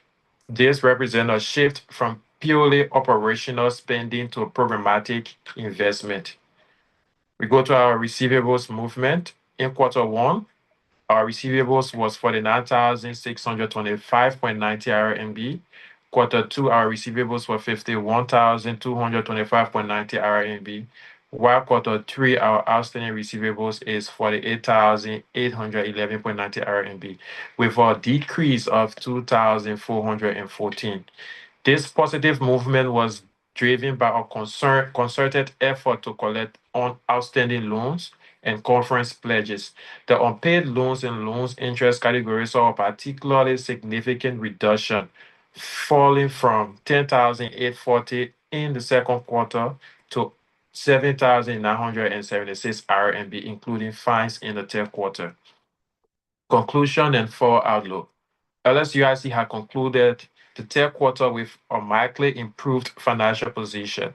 The union successfully translated a strong income performance into a significant higher cash balance of 70,927.57 RMB and $200.38, while simultaneously reducing its overall receivables portfolio. The strategic investment made this quarter in the upcoming conference and members development program positions the union well for a strong year end. The progress made on loan collection is particularly encouraging. However, the age pledge balance from past conferences 2020 to 2023 remain largely untouched and continue to represent a long-term collection challenge. The new pledges generated this quarter were met with a healthy collection rate, setting a positive precedent. Recommended actions for the fourth quarter is to implement a structural receivable collection plan targeting pledges from 2022 to 2026. Sustain momentum on receivables, continue the successful collection strategies applied to loans and new pledges to address the remaining age conference pledges. Targeted engagement with members and union with outstanding balance from 2020 to 2023 should be a top priority. Finalize conference planning. With the deposit pay, the national leadership should finalize all logistical and financial planning for the 20th annual conference to ensure it is a successful and financially sustainable event. Year-end budget reconciliation. conduct a comprehensive review of the fiscal year budget to actual performance. The strong revenue performance in the third quarter provides an opportunity to assess if underutilized budget lines can be reallocated for year-end needs or carry forward. Prepared for the new fiscal year. With a robust cash balance, the union is in an excellent position to begin the new fiscal year. The national leadership should begin developing a budget and financial strategy for the 2026-2027 fiscal year that build on this quarter's successes and incorporate lessons learned on receivable management. The national leadership is commended for the strong financial management demonstrated in the third quarter, which has significantly enhanced the union liquidity and overall financial health. Maintaining this focus on collections and strategic spending will be key to ending the union fiscal year on a high note. This report was prepared and submitted by me, your well-seasoned National Financial Secretary General, Honorable Muad'Dib Mason Jr. So we go Okay. into the detailed report. Someone's phone is on. I'm getting feedback, please. I'm getting echo. Okay, thank you. This is the third quarter due payment detail report. Um, in the third quarter for Anhui Province, we received a total of 85 RMB. Um, their total due paid from quarter one to quarter three is 1,260 RMB, and they have balance due of 360 RMB. Beijing, we collected a total of 485 RMB, and their total dues paid from quarter one to quarter three is 965 RMB with a balance of 1,015 RMB. We move to Chongqing. The total dues collected in third quarter is 60 RMB. The total dues collected from Chongqing is 240 RMB, and we have an outstanding balance of 420 RMB. We move to Fujian Province. We didn't receive any dues from Fujian Province. They still have the same outstanding balance of 640 RMB. We move to Gansu. We haven't received any dues from Gansu Province. They still have a total of 230 outstanding RMB dues outstanding. We move to Guangdong Province. We collected a total of 630 RMB from Guangdong Province. The total dues collected from Guangdong Province from quarter one to quarter three is 1,440 RMB with an outstanding balance of 1,535 RMB. We move down to Guizhou Province. The total dues collected from Guizhou Province in quarter three is 70 RMB, and the total dues collected overall from quarter one to three in Guizhou is 70 RMB with an outstanding balance of 2,150 RMB. We move to Hainan Province. We didn't collect any dues in Hainan Province so far. And we go straight to Hebei Province. The total dues collected in Hebei Province is 50 RMB for quarter three. Total dues from quarter one to three is 125 RMB with a balance of 175 RMB from Hebei Province. We move to Heilongjiang Province. Third quarter, the total dues collected from Heilongjiang Province is 90 RMB. From quarter one to quarter three, we've collected 920 RMB from Heilongjiang Province with an outstanding balance of 1,440 RMB. The next province is Honan Province. In third quarter, we collected 365 RMB from Honan Province.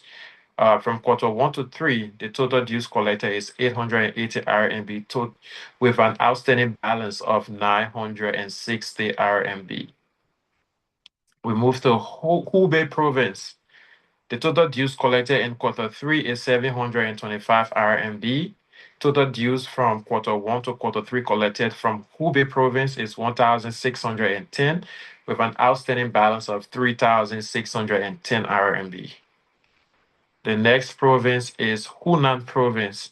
In Hunan Province, the total dues collected for quarter 3 is 755 RMB.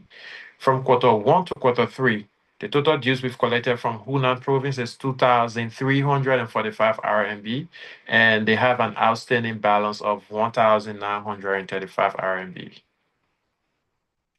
And then we go to Jiangsu province, the most populated province of LSUIC. In quarter 3, we collected a total dues of 2,635 RMB. From quarter 1 to quarter 3, the total dues collected from Jiangsu province, that is the national president's province, is 6,220 RMB. And Jiangsu province have a total outstanding dues of 11,320 RMB. I hope the Jiangsu coordinators and cities presidents are here. We need to beat that number down this quarter, please. We move to Jiangxi province. Jiangxi province in quarter 3, we collected a total of 205 RMB. From quarter 1 to quarter 3, Jiangxi province, we collected 395 RMB with an outstanding balance of 575 RMB. The next province we move to is Jilin. Jilin province. Jilin province, we collected a total of 180 RMB in quarter 3. From quarter 1 to quarter 3, we've collected 640 RMB with an outstanding balance of 320 RMB. We move next to Liaoning province. Liaoning province, we collected a total of 840 RMB in quarter 3. So from quarter 1 to quarter 3, we've collected the same total of 840 RMB. Liaoning province have an outstanding balance of 600 RMB. In Qinghai province, we haven't collected any dues. We move to Shanxi province. That's the province of our powerful COC2. Shanxi province, we've collected a total of 110 RMB in third quarter. From quarter 1 to quarter 3, we've collected a total of 1,400 RMB from Shanxi province with an outstanding balance of 860 RMB. The next province we move to is the National Vice President and National Treasurer province, Shandong province. Shandong province in quarter 3, we collected a total of 680 RMB. From quarter 1 to quarter 3, we've collected a total of 2,260 RMB from Shandong province, and they have an outstanding balance of 2,600. This is the province that's going to be hosting the 20th annual conference. We look forward to collecting all of our dues, please. We move to the next province, Shanghai municipality, that province. Shanghai in third quarter, we collected 375 RMB. From quarter 1 to quarter 3, the total dues we collected from Shanghai is 1,445 RMB with an outstanding balance of 2,755 RMB. The next province we move to is Shanxi province. We haven't collected any dues from Shanxi. And we move to Sichuan province. That is the province of the National Secretary General. In quarter 3, we collected 1,060 RMB. The total dues collected from Sichuan province from quarter 1 to quarter 3 is 1,900 RMB, and Sichuan province have an outstanding due of 1,430 RMB. The next province is Tianjin. The total dues we've collected in Tianjin is 180 RMB. That is from the President Emeritus and National Vice President Emeritus province or municipality. We move next to Yunnan province. We haven't collected any dues from Yunnan province in quarter 3, but from quarter 1 and 2, the total dues we collected was 380 RMB. That is from the coordinator himself, who is currently hospitalized.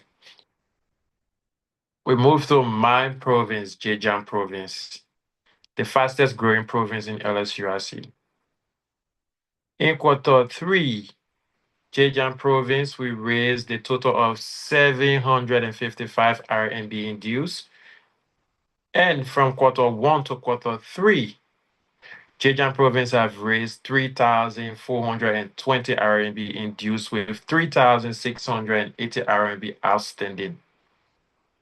As of March 31st, when this report was made, our total dues collected in quarter 3 is 10,155 RMB. So from quarter 1 to quarter 3, our total dues we've raised as of March 31st is 28,935 RMB with an outstanding balance of 38,710 RMB. But if you check the mini program now, because we've already started recording fourth quarter dues, it would be 30 plus thousand, not 28. So we move to our members in our fine payments for quarter 3. Fine payments, we have total fine 710 RMB. 3 of our past leaders were fined by the council, not the council, but the adjudicators or judicial board members. We have raised in fines, we've raised 89 RMB, and we have an outstanding fine of 621 RMB. Our Sunday upfront from first Sunday in January to last Sunday in March is 536 RMB. We have one business registration, that is 100 RMB. Our loan repayment, in quarter 2, we received 300 RMB from one of the adjudicators, Honorable Michael Sipo Jensen. His balance dues is 2,375. Honorable Jensen was given not dues but loans. He was given a loan of 3,500 plus 175 RMB interest, and he's paid some. The balance is 2,375 as of quarter 3 report. Honorable National Financial Secretary of Shanghai, Honorable Matthew H. Jia, was given a loan of 2,000 plus an interest of 100. She paid 700. Her balance is 1,400. Honorable Gina Wong, the president of Gina City, the city that is hosting our 20th annual conference, in October 22nd, 2025, received a loan of 2,000 plus 100 RMB interest. He paid 1,000, balance 1,100 RMB. Honorable Charles David Wisser from Jinhua, he's the chair on the welfare committee. He received a loan of 2,000 RMB with 100 RMB interest. He paid 1,500 RMB, balance 600 RMB. So our total dues collected this quarter 3, is 3,500. That's loan disbursed in 2025-2026. And our balance loan is 5,475 for the 2025-2026 year, or our outstanding loan. We go to loan disbursed in 2024-2025. Scholar Joseph Vianney Jr. Currently he lives in Chongqing. Go by the WeChat in Mario Jesus.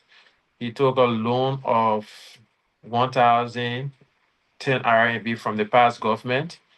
In third quarter, he paid 20 RMB. His remaining loan is 990 RMB.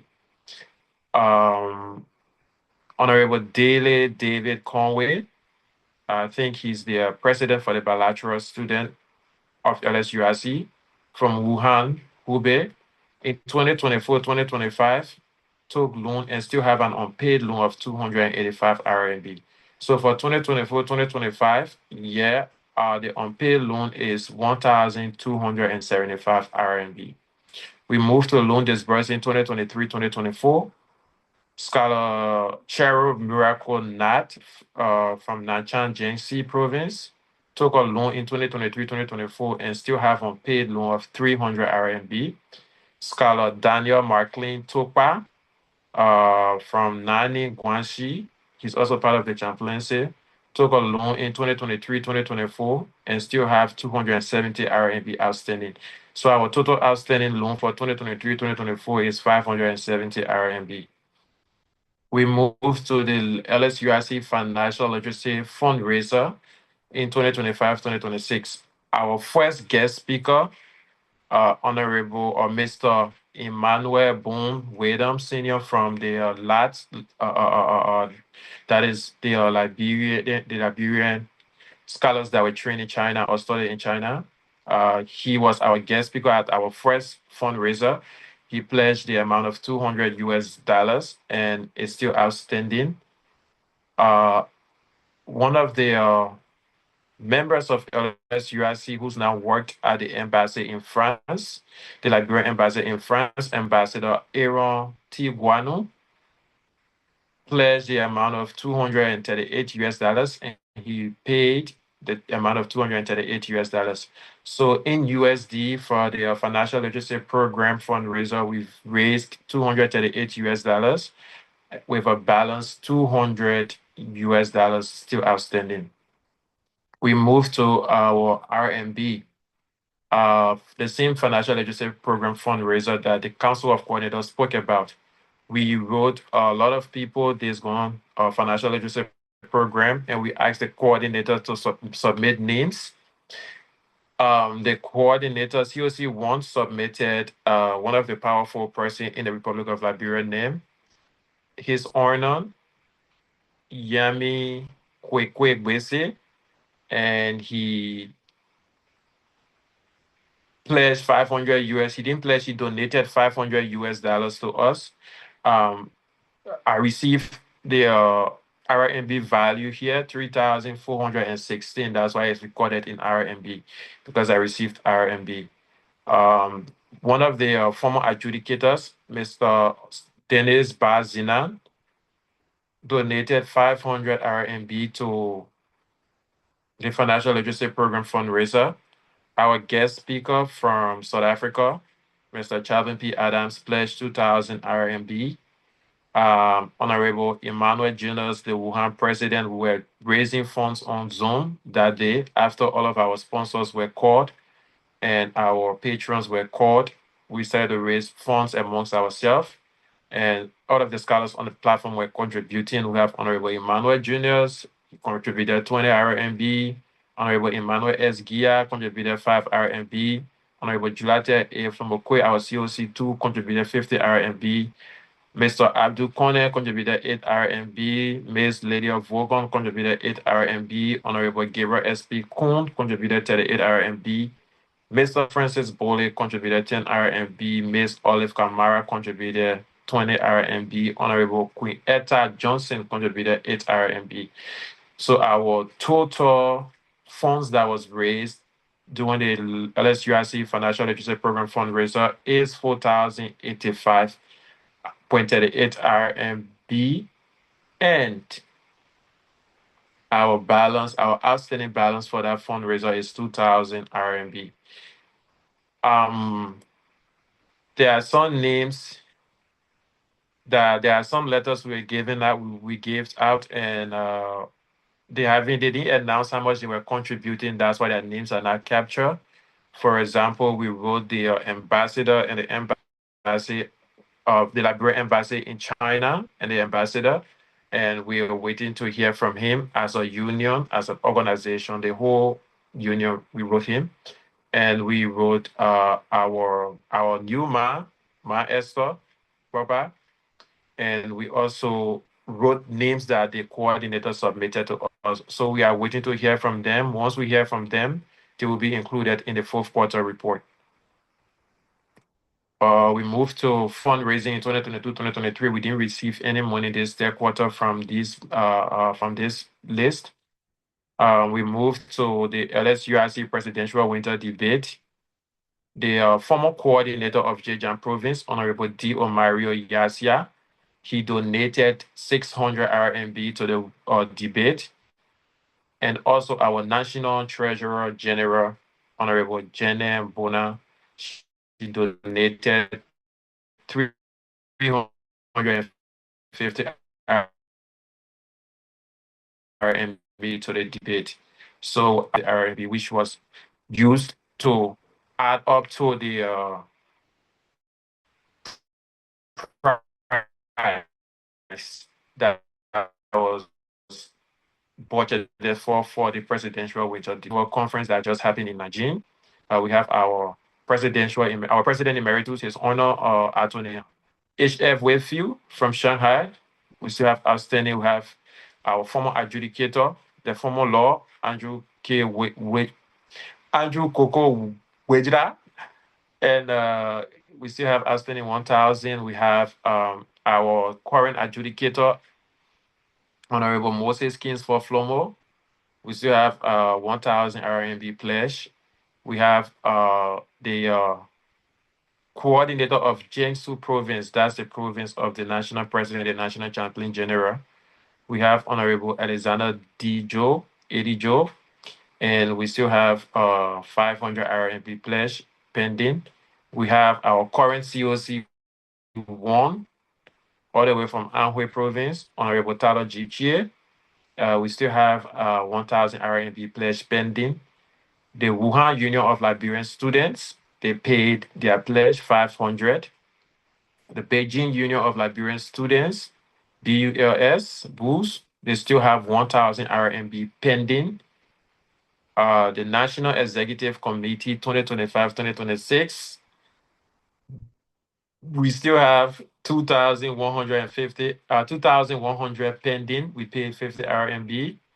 Rest assured, this amount will be clear this quarter. The Shanghai University of Engineering students, SUS, I remember that day. They spoke and they pledged 1,000 RMB and it's still pending. The Honorable Coordinator of Shanghai Municipality, Honorable Flomo Mao, pledged. He paid some of the amount he pledged in second quarter and he still have an outstanding of 850 RMB. So our total pledge received from the 19th annual conference is 550 RMB, while our outstanding pledge is 11,450 RMB. We move to the 18th annual We're missing. conference. You have 5 minutes left. We're missing. Okay. Move to the 18th annual conference. We receive money from Honorable Frankie Dokla. That is the National General Secretary Emeritus. 1,000 he pledged and he paid. So our new outstanding balance is 100 USD plus 250 RMB. That was pledged by the Treasurer Emeritus, Honorable Kebet D.H. Taino. For pledges from the 17th annual conference, we haven't received any money, so the balance still stands. Same as pledges from the 16th annual conference and pledges from the 15th and 14th annual conference. So we move to our members in good standing. Some members have stars to their name. That's because they served as guarantors for loans or for people that took loans, or they made pledges at the conference in Najin and they haven't paid those pledges. So according to LSUIC Constitution, pledges, dues, fines, loans are all categorized as financial donations. So till those pledges can be paid, students that were in good standing or members that were in good standing or honorables, their certificates have been put on pause till those pledges, fines, loans, and dues can be paid, or all LSUIC financial obligations. So in third quarter, we have a total of 36 members in good standing. Thank you, and I submit.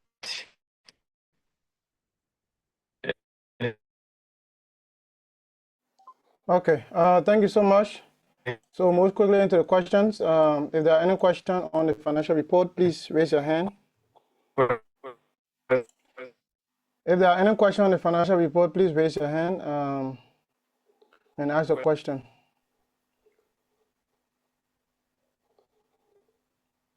Okay, Honorable Celsius, and followed by Honorable Sign, and then Honorable Confidence, though. Honorable Celsius, you can go ahead. Okay.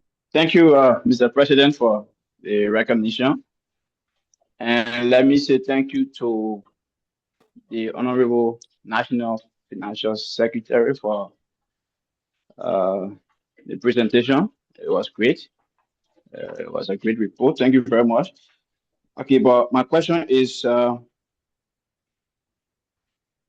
the expenditure, yeah, for quarter TV. Yeah, okay. So when you give update on income generated for quarter TV, let's just say the entire income you brought in, whether generated here, both generated in quarter three and brought in. I did hear you. I did hear you say the US component was around 700, if I'm correct. Yeah, 700. Okay, and then you give update on after expenditure in quarter three. The balance came to the US component came to 200 and something. Okay, if I'm correct, 200 and something. Okay, so in your expenditure report, I didn't hear you give update on how much of the US component. You didn't measure any US component that was used. So how then the US component came to 200 as a balance? That's the clarity I wanted you to provide, sir. Okay, thank you. Like I said when I was saying, this is outstanding receivables, 500. So the total income that is available cash plus outstanding receivables is 738 USD. That is this 500 from outstanding loans plus this 200.38 US dollars. So when you come to what was received in income, you will see only 238 US dollars was received. So this portion that talks about outstanding receivables are money that we haven't received. So that's why when you check all the way down to third quarter ending cash balance, that is available cash and minus expenditure, you still see the 200.38 USD because that's what we received. The 500 USD is right here, total receivables. We haven't received it yet. It's outstanding. I hope that answers your question. Okay. Okay, thank you. We move on to Emma Sion from Sujo. Sion. Okay, thank you. Thank you so much for the recognition, Mr. President. And thanks to our Honorable Financial Secretary for the labor in the detailed report you have given us. We want to appreciate you for that. I have two questions. Number one, as per your report, you made mention of outstanding money or dues in huge quantity. The question is, what mechanism has your office put in place in order to recover said amount? And then number two, you made mention of loan in your presentation. I would like to know what are the criteria for one to obtain loan as a Liberian student in China. Thank you. Okay, thank you, Honorable Sion. You talked about, firstly, you said expenditures. Expenditures that money that were expended this quarter was made in the interest of the union or was expended in the interest of the union. That is the conference hotel and hall, 5,000. No, his The question is president. No, about sir. loan. Outstanding money, please.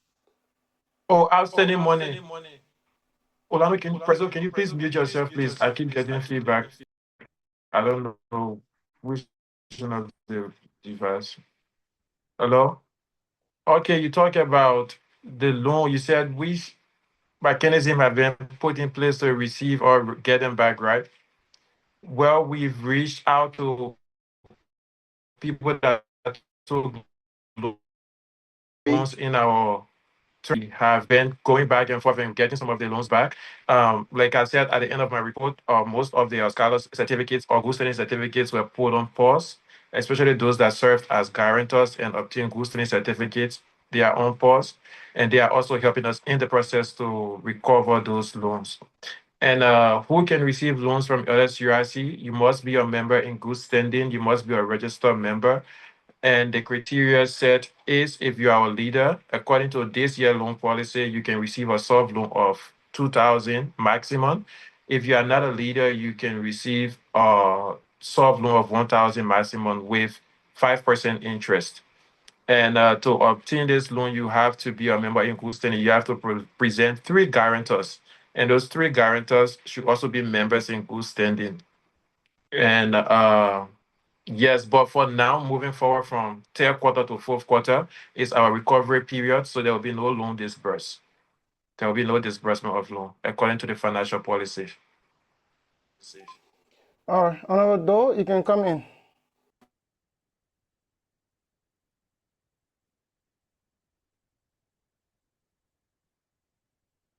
I think Honorable Am I Honorable Providence Doe done? Louis. has. Oh, Honorable Doe, you can well, come in. you want to throw my question away? I'm seeing another device your hand still over here. Yeah. So I joined from my phone and also from the computer because I need my voice to be clear for these questions. I just have three questions. They came from the reports that were read. Firstly, I want to say thanks to this government for what they've been doing and to this great man that has just given such lengthy report. In the words of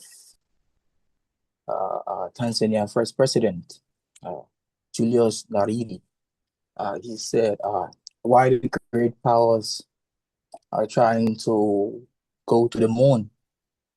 We shall go back to our villages and fetch water and provide water for our people." I think this government is actually meeting the, the, the locals at where they should meet us. Our expectations are high, so my questions will go.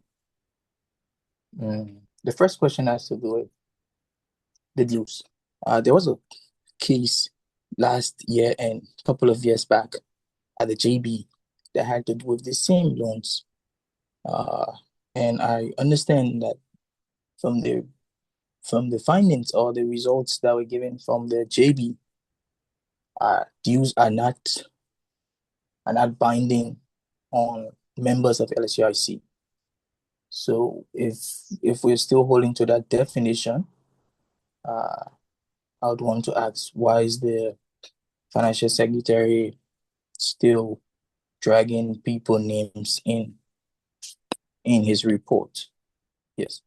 And if we need to go back to that case, we can ask the JB to reopen it.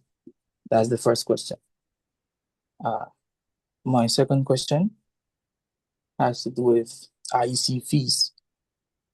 I've actually checked the Constitution, and I can't remember anywhere in the Constitution that says the NFSG, the National Financial Secretary General, should propose fees for elections. And you took a couple of minutes presenting to us on IEC fees. Don't you think you are actually overstepping your bounds and being unconstitutional? I just want to bring us back to the Constitution again. My third question has to do with the issue of loans. Mr. President and NFG, how far are we with the IDs you promised us? Because I remember clearly during your manifesto, when you were presenting to us, you told us that you were going to give us IDs. Why I'm asking for the IDs during the loan question is because I think when people take loan, there should be some privacy, and I think their names being dragged in the report. I prefer IDs. So when you shall have perfected the IDs, this is the last quarter. When you shall have perfected the IDs, I'm sure we should be using IDs instead of having people names being dragged in the report. So those are my three questions.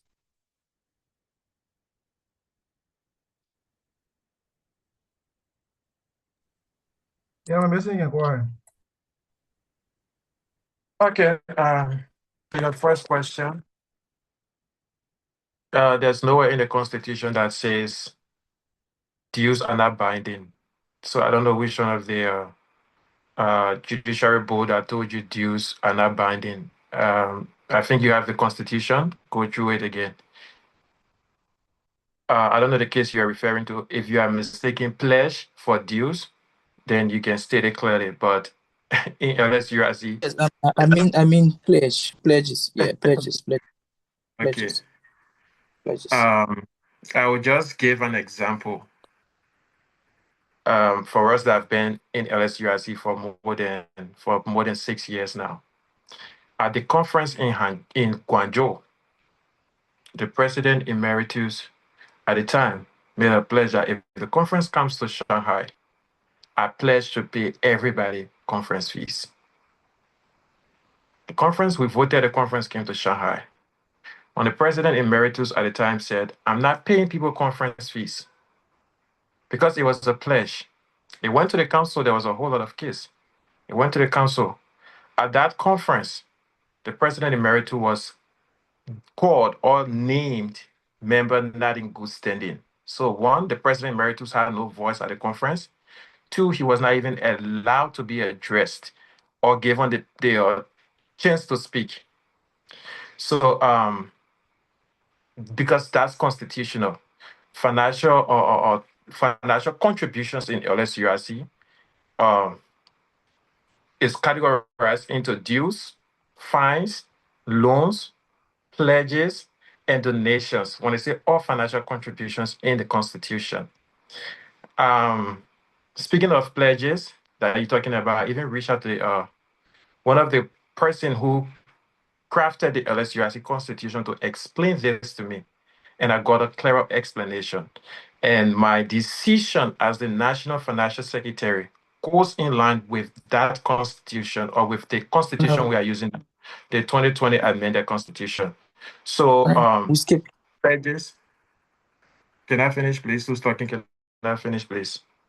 So, pledges is considered a financial contribution to the union. So, if you pledge and you don't pay, you are not in good standing. Um, yes. Second question was about, President, can you please? Okay, you talk about the IDs. The Now I talk about IEC. okay, you talk about IEC fees. As the National Financial Secretary, it is my job to create a budget in line with the NEC to propose. Like I said, I proposed this budget to the council and they accepted and it was approved. So I'm going to propose to the IEC that this is what I propose. And the reason I propose it is because my government talks about students' inclusion. Last IEC, we all saw the rigmaroles that happened and election was paused, delayed, dragged, and what have you. Because students are wanting to serve, but they don't have the money to be like, okay, because I want to serve, I should pay for this position. So we try to make it as it was in the past. 2022, 2023, we try to reduce the fees to those fees as it was. So that's why I propose that, and I will propose it to the IEC. I'm not enforcing the IEC to follow what I'm proposing, but I'm only giving them this is what the council approved. So if they go to the council for confirmation and they create their budget, they have to go to the council for to approve their budget so they can tell the council the reason why they are charging something else. But that's a proposal from me. And the third question talks about the we said we're going to give membership IDs. I think if you go online to check on the website to verify your membership, you will see everything about your membership there. You enter your passport number and your name. You go to verify your membership. Working on the ID, I think the Secretariat and the NEC is doing it. In LSURC, there's during my campaign time, there's nowhere I say when you take loan, I will put ID instead of putting your name. No, there was nowhere I said it. The Zoom history is there or recordings are there. We can check the recordings. If you take loan LSURC, I believe in transparency, honesty, and accountability. So if you take loans and you know you take loans, you have to pay that loan back. You sign a paper that says, I will pay this time. So your name going to be in the union's report. Because at the end of the day, when my term is over and I leave, auditors come to audit. They will ask me who is IQ this. And if I can't provide who IQ this is, it will be another problem on my part. So that's why the name is there, for transparency, accountability, and integrity. I hope your 3 questions are answered. Mr. President, can we take the next question? Um, okay, Honorable Doe, I will also speak to the ID aspect when do my presentation. We are running out of time. It's already 11 o'clock. So we'll take the last three hands that are up so that we can end the financial report. Harris, kindly unmute yourself and say your full name and city. Harris, if you're following, kindly unmute yourself, say your full name and city. Else we take Honorable James Sankale Women from Chansha. Honorable Women, if you are there, please unmute yourself. Hello. Hello. Yeah. Hello. Okay. All right, I'm here. Okay, Harris M. Bowler is my name, and I was following. Let me say thank you to the Liberian Student Union, and also some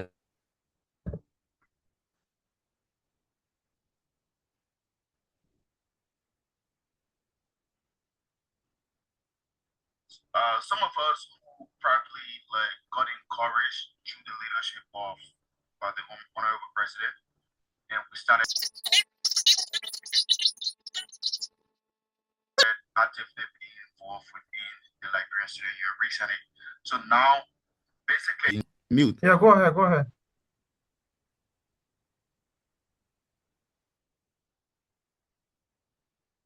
Okay. So right now, I'm hearing you. right now,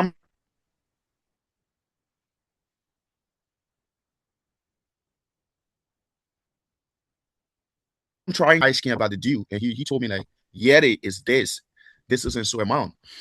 And right now, I'm hearing like quarter, like, is this due payment or about like quarter less? Like, you have to pay these due, like, probably if you are to pay 10 RMB per month, like you pay 120 for first quarter, 120 for second quarter, 120 for third quarter. I just want to understand that aspect because I'm kind of a bit confused. And thank you. Okay, Honorable Oscar Harris Bolo from Beijing. Thank you for that question. The reason why the dues is in quarters is in LSUIC, we have 4 quarters. You are not paying 120 for each quarter, no. So the 4 quarters is divided we have 12 months in LSUIC. Each quarter have 3 months periods that it's run in. And after that 3 months, we come and give report for the 3 months that have happened or that have passed.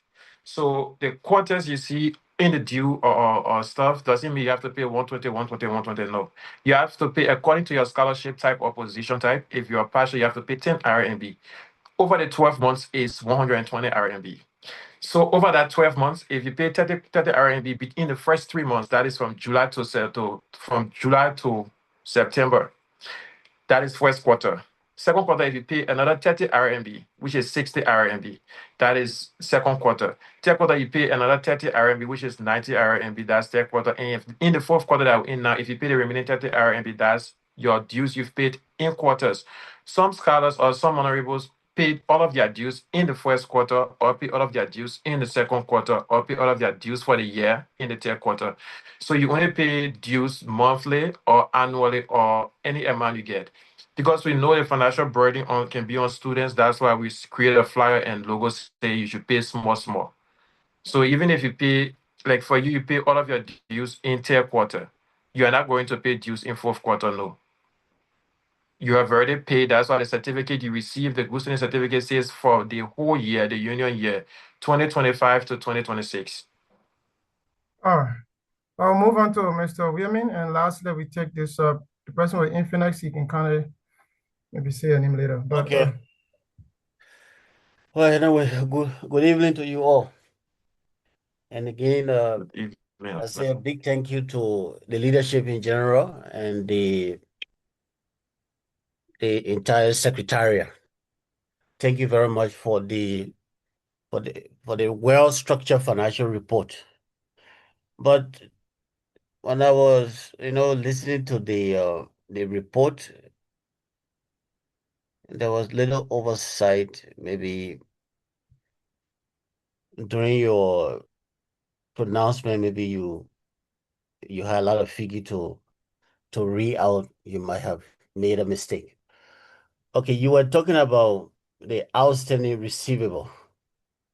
Let's say, for instance, like the two figure in United States dollars. We have two. You said in your pronouncement that Emmanuel Boone is owing 200. I mean, he pledged $238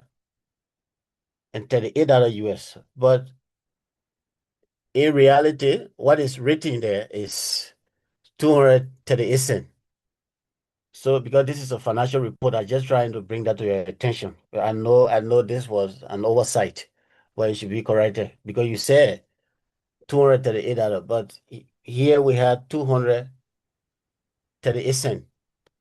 Then again, for my question, I know this is a pledge.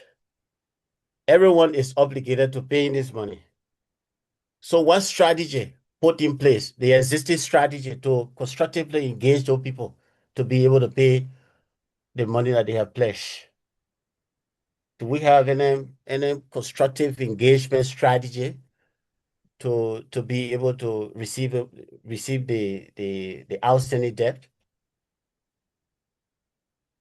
Okay.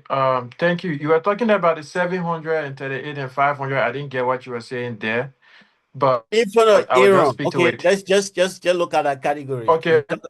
You said Aaron and Emmanuel. Yeah. Okay, you when you were reading, you said $238. But if you look at the Okay. I data, get it now. I get it now. I get it now. I get it now. Let me just come because of it's time. 38 cents, not $38. I mean, not 238. It's 238 cents. So I think if it is Oh, 238, you have to correct that mistake. I think there was no, a it's little. 200.38 cents. Uh, 200.38 cents for it. That was income. And mhm. Honorable Boone Whedon is 200 US dollars. No Yeah, cents. It's just 200.00. So I hope yeah. it's Okay, correct. so you were talking If about you check here, you will see 38 700. dollars. Yeah, Okay. now later on I look at the data. That's why Um, because when you were reading, you said 238, but that doesn't matter. But I just wanted to bring that to your attention. That's all. okay. Okay. Yeah. Okay. Okay. Thank you. Thank you. Okay. The strategy put in place for old outstanding pledges from 2024 to 2020. I've been reaching out to people I could find on social media because not everyone is in China again. And I've been reaching out to people on WhatsApp. And I sent official communications after the quarter three, before the quarter three final report. I sent Mhm. official communications reminding them of their pledges. And after not quarter three, but quarter two. And then after quarter two report, I still went ahead and started reminding people.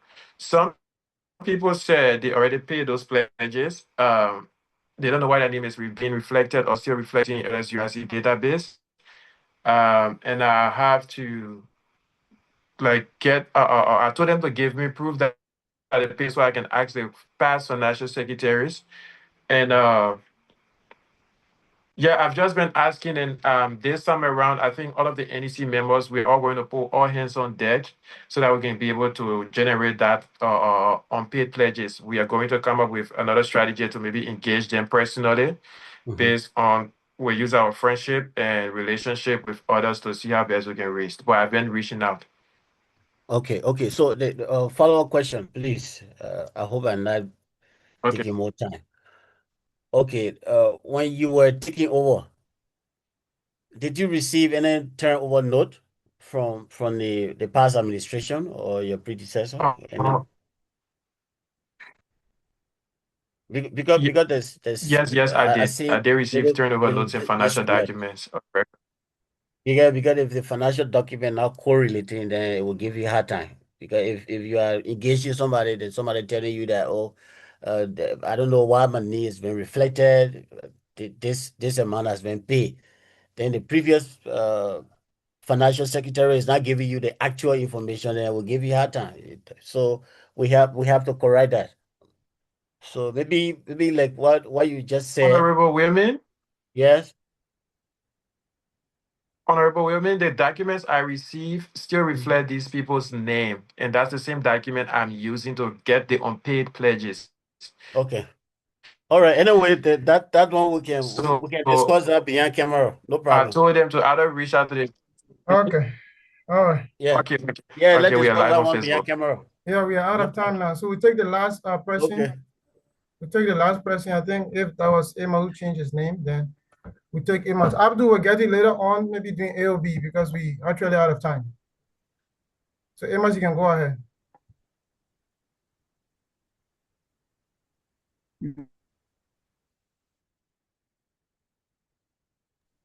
Emma, you are speaking, we can't hear you. I think you have a network problem.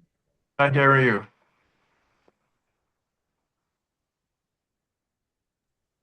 Emma, we're still not hearing you. Okay, we'll take you on AOB. Amos, if I'm not hearing you, then I will have to turn the platform over.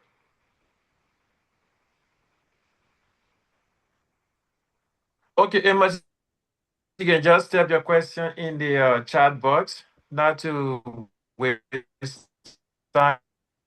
We are already out of time. It is with Point. heavy heart that I contest in the upcoming elections. I came to serve and leave a legacy for the next generation of leaders. So I will be taking my retirement early, and I will still be around to guard whoever wins the National Financial Secretary position.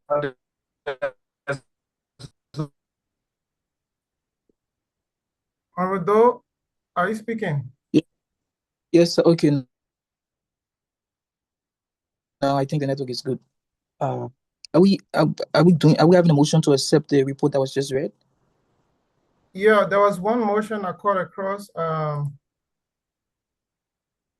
accept all of the reports thereafter so that we don't take much of a time. Then I want to do that motion because with all the with all of the things we've seen in this current report, I want to make a motion that this report be sent back to the National Financial Secretary General, that he makes necessary amendments in line with the Constitution, and also visiting the Judiciary Board for the case I mentioned, because when I served as IEC chair, when I not chair, I'm sorry. Oh, I'm creating something. So when I served as Secretary General for IEC, I realized that that particular case was actually held and it came into play. So I would, based on those several things and the error that was just seen by the great man James Sankali, I thereby move that his report be sent back to him for necessary corrections, after which he could share it and the president could convene a section, or I don't know how we're going to do it. But for now, I'm not sure this report can be a part of our third quarter report. So I'm making an adjustment to the just presented report. Oh, okay, quickly. Mr. Women here, I think 280 something. And Mason said, Okay. I think it was an oversight also. So the figure there is still right. It's not a mistake. Yeah. No, what the reason why I brought that to his attention when he was reading, because Yeah, it was a remember too reading that problem. It's not financial there's an problem. audio version. Yeah, you should remember that there's an audio version, but until you look at the report physically, that's the time you will see the actual figure. But he was calling different figure. That's the reason why I brought that to his attention. Anyway. Yeah, so Yeah, I Mr. think that was clarified. It's not. Yeah, Yeah, it it's there. Yes. being clarified. I understand it was clarified by him now. But that's a financial report, Mr. President. We cannot just accept in 30 minutes of presentation. We need to actually go through that report. And I just did my 3 questions. Mainly 2 weren't answered properly, and that's a financial report. We need to set clear financial precedents. Yeah, but you have to be So specific on what you need because the amount being questioned was rectified or was clarified that this is it's not not, it is come again? it's not 283, but it's cent instead of it being 283 is 200 point. I said it's Yeah, it's not it's $200. Yeah, That's what yeah, I yeah, said. yeah. It has been corrected, so it's okay for from myself. I don't know. Maybe Honorable he has other concern. Honorable Doe, you're concerned with pledges. You can take your case up to the judiciary board, not me. Oh, no, I'm not taking So case up you to the. can take me to the okay. judiciary board if you want. All right. So, Honorable Doe, on the second part of pledges, if the case was adjudicated by the board, kindly share that that records where it was stated that pledge is not or pledge should not be considered. So please share that maybe in the general group, or you can share with me, and then we can look into it. It doesn't have to do with anything like the financial records is not being correct. That is just an agreement to know if pledge is financial obligation or not. It's not a financial report. Your third question was on ID, hiding people who take loans to hide their names. That's also not a financial record problem. So they say and go and correct it. They can go and correct by hiding everybody's name first before you accept the report. So the three questions you asked for people's names to be hidden, maybe you can give your better reason why the name should be hidden, why the secrecy. And if names will be hidden, documents that will come thereafter for next leadership, you might not be around to clarify all of the hidden IDs. So that would be another problem again. When you start hiding people's names on who take loans or people you give money out to for financial assistance because they were having some maybe medical problem, all of that. So that is another maybe concern for discussion. It's not financial report problem. For the issue of ID, we talk about ID card, right, or ID, but then there was an innovative way to go about it. So I think I will talk about it in my presentation. So, Honorable Willie, if you are there, please take over as the moderator right now or the host while I go through my presentation quickly. We are running out of time. All right, I'm here. All right, thank you, Mr. President, His Excellency. So at about this time, we will turn over this electronic podium to you for the next few minutes so that you can tell us what you have from the office and the NEC. All right. So if you're there, you can mute your mic and take over. Yeah, I'm here. So let's go through quickly. And thanks to all of the scholars that are staying here up to this time. Thank you so much for availing yourself to understand what is happening within the union. Thank you so much. So I will start with Honorable Doe concerning ID card. So we thought about it, giving or distributing physical ID cards going to cause some monetary values. And if you want to give e-ID cards, then somebody also might lose it along the way. Since it's just an e-ID card, the person might either save it on their phone or keep it on WeChat when you distribute them. And some way, somehow, they might lose their phone or lose access to their WeChat history. And you have to probably go look into that again. So how could we navigate our way around it? That is why we introduced the membership verification system. That system carries every other thing that should be on the ID card. If you want us to incorporate to put your picture there, that will also be just a click or a few configuration there for our files. But currently we have membership verification system for the first time in our union history. So just go and visit the website. I don't know if you have tried. Go and visit the website by importing your passport number, which only you should know. And it's going to display all of your current information or the last update you made on your membership. So that can be your digital ID card moving anywhere around with it. At any point in time, you can verify to somebody that you are a member of LSUIC by visiting the site or telling them, oh, this is my membership, or this is to attest that I'm a member of this union. You can send them the link, and if you charge them, send them your passport number, and the person can also verify your membership. That should be the same thing with you having physical ID card moving around with it. All right, so let's move on. Thank you all, like I said, for being here by this time. And I'm presenting this report on behalf of the National Executive Committee to the offices of the National Vice President, the National Chaplain General committees, and all other organs that provided some feedback or reports throughout the headquarters.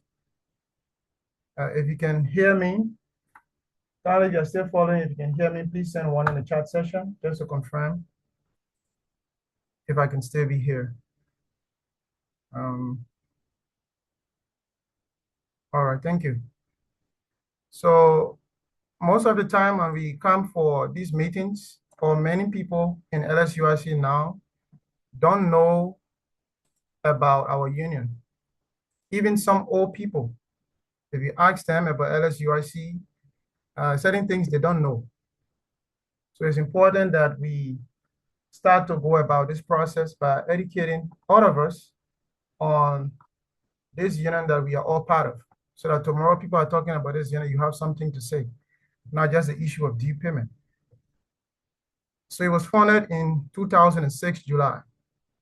That means this year makes it 20 years.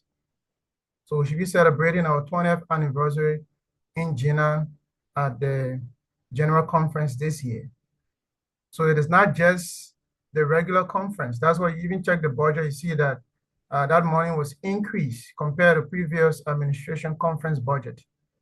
It was increased because we expect more people to be there, and we expect to have a different celebration or different conference, something that you have never experienced before in LSUIC. Now, with the collective help of all of us, we'll be able to achieve that. As always, we look at the bottom of this, all of these slides, you will see the email of the union, the YouTube handle of the union, and the website of the union. You can go there at all times to read and get some important information about LSUIC. These are past presidents of our union since 2006. And about this time, I would like to take a moment of silence for one of our presidents that we lost in honor of Dr. Presley K. Wiese.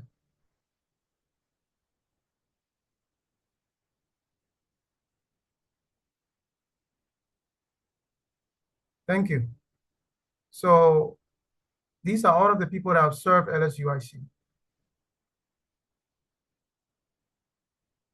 Some of you, probably you came around China maybe in the second section or the section on the right-hand side. You were not able to experience leadership from people on the left-hand side.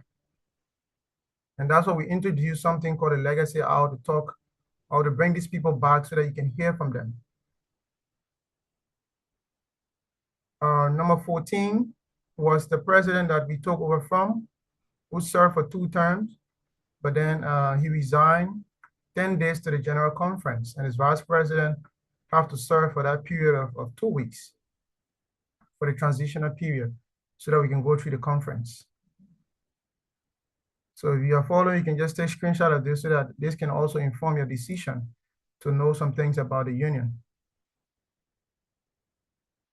We have had from number 9 to number 14, we have had all of them on the Legacy Hour series, where they talk about their leadership, what they experience, their challenges and achievements during all of the Legacy Hour section. So if you are not fortunate to be a part of the program, you can always go back to the union's YouTube channel and watch all of the videos. If you listen to the Secretariat through the Office of the National Secretary General, he talked about us uploading at most 55 videos. Prior to our leadership, There was, I think if you check, there was no video that was even over 1 hour plus. It was just 30 seconds, 10-second videos that was on LSUIC YouTube channel. So we try to institutionalize this process. For those of our members that are currently in the lab or probably dealing with some other things, you cannot attend this meeting, they should still have a means and a place where they can go and still follow up on what the unit is doing. So we have had conferences in LSUIC from 2006 until 2025. So if you observe carefully, the Beijing conference 2006, there was no conference in 2007 because at the time, we used to have conference every 2 years. So at the Wuhan conference, there was a resolution passed that we should have this thing annually. So if you observe from 2008 until currently, we have been having conference every year. So that's the reason why it was changed from every 2 years to us having it every year. It was at that Wuhan conference. And if you are following that, this is something that you know that I can assure you that most of the people who say they are in LSUIC for the last 7, 8, 10 years, they don't know. Also at the Guangzhou conference, there was a resolution that was passed that no city should host or organize this conference over and over and again. This thing should be rotational. Because if you observe carefully, you see Beijing number 1, Beijing number 4, Beijing number 9, Beijing number 12. So Beijing was hosting it as frequent as possible. So other cities should be able to experience it. So last year was in Nanjing. This year it will be in Jinan City. But in Tianjin, the Tianjin conference of 2020, that one we have COVID. So we're not able to convey physically. So it was an online conference because we couldn't go to the place in person. It was at that time when I was serving as vice president to Dr. Yaman Joe Baifo King. So this year conference going in Jinan, in Shandong province. Constitutionally, we should have conference from the 13th of July, anytime between the 13th of July to the 26th, 27th. But usually we have it from the 23rd of July to the 27th because we want to make use of the July 26th independence. So we also try to put it closer to that time so we can experience the independence and celebrate all together. These are the current members of the National Executive Committee, the leaders that are the highest committee within LSUIC that runs the union. So you can get to know them. Their contact numbers are here, positions, cities, and universities. You can get to know them. And always, you can visit the website, go to news and update page. You'll get all of the information you need. All of the chronicles that have been released weekly or bi-weekly, you can always find everything there. Reports, policy, budgets, you can always find everything there. Here's an overview of the first quarter, what we're able to achieve in the first quarter. Within the first quarter, we were able to appoint over 85 scholars from the provincial level to city level or committee levels. Surpassing 85 appointment was done. We also launched the Digital LSUIC initiative in the first quarter, where we were able to give us this website that we currently have. Prior to our leadership, there was no website for LSUIC. If you want to find anything about the union, you have to check WeChat group. If you leave China and go home, you change your phone, that's the end of your life of knowing anything about LSUIC. You will not find anything anywhere, except you go and beg people to give you information about the union. So when we came within the first, that site was even done in 2 days. But within the first, within 1 week, we're able to put so many things there as well. And the financial report also talk about the site, how much we spend. That should be 1,316. That 1,316 is just for us to buy or pay for domain, hosting, SSL certificate, and a team. It was not to give anybody workmanship or any developer to build a site. That was done through the Office of the National President and the National Executive Committee. And until our leadership ends, that's the last money that we ever spend on website. Because the leadership or the NEC comes with the capability to deal with anything technical or anything innovative that LSUIC need. We don't have to pay anybody to do it. This could have cost LSUIC more money. After paying for your domain and everything, you still have to pay somebody for the workmanship, pay them also for maintenance. If you check the report of Honorable Johnson, 2023 up to 2025, you see money was spent for maintenance. Money was spent for website, but yet there was no website, right? And it was even more than this 1,316 that we spent. So you spend more money on that. We save LSUIC some money because of this. If you also go to that side, there's something called Chart of the Constitution, which we're going to talk about shortly. We also enhance membership welfare in the first quarter. I'm talking about in 3 months, just 3 months. And basically it's not even 3 months, it's just 2 months, 1 week.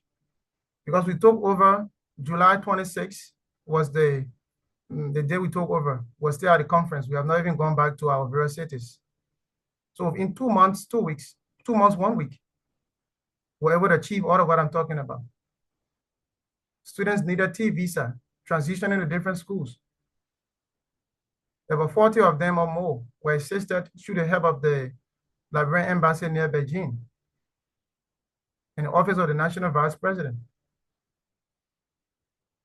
And with that, when we launched the site within the first quarter or within the first 2 months, 1 week, it was not even 2 months ago we launched our website. It was launched in August 22nd. So from August to September, we got 144 persons that went to the site to register and all of that. And we also integrated a membership registration system within. That's a custom build. You have to pay developer for that extra. But LSUIC got it for free through the help of this current leadership. We have outsourced that to our friend company or our partner's company or our own company to say, okay, yes, we will develop this. And we give you reason, we show you the product, we give you everything, you are using it. So it'll be justifiable to pay if you have a corrupt leader or you have somebody who wants to get money from LSUIC. We could have done this and it could have been justified because you currently have a website where you can fill in your membership information form. Before we're using third-party software, WPS or SurveyMonkey and all of these things we're using. That's why you have LSUIC database just in different faction. But now you have a centralized one. And with that, it gives us the ability to do some analysis. If government of Liberia and the embassy need information on how many Liberian students studying this major, we are able to provide that information within a twinkling of an eye, like we did in the second quarter when the embassy asked. All of these things were not possible prior to our leadership. And within the same first quarter, we launched a pickup service.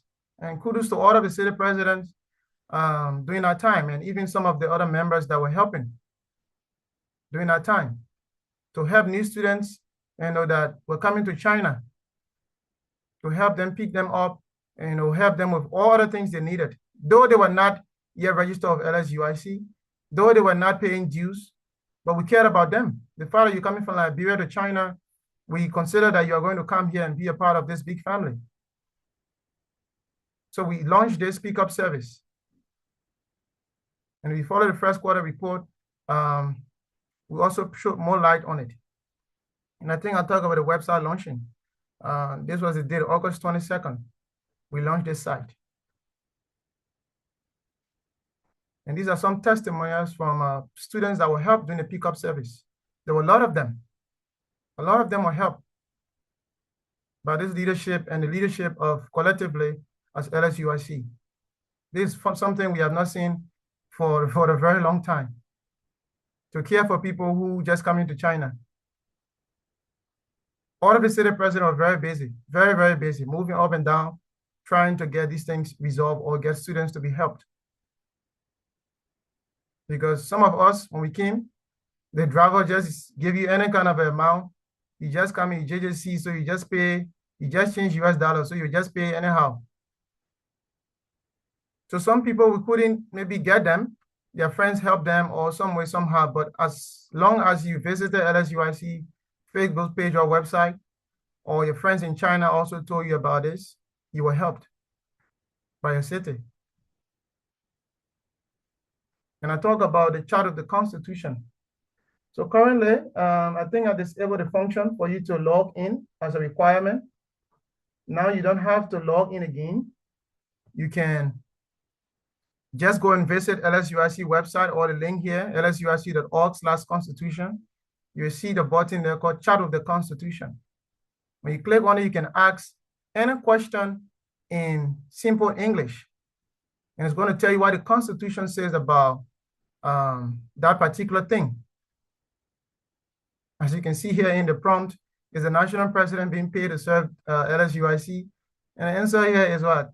Not pay a salary to serve the union, instead of voluntary service. So anything you want to know about LSUIC, go to the website and ask a question, chat of it. You don't have to register or do anything. Just go there and try to use it and understand LSUIC for yourself.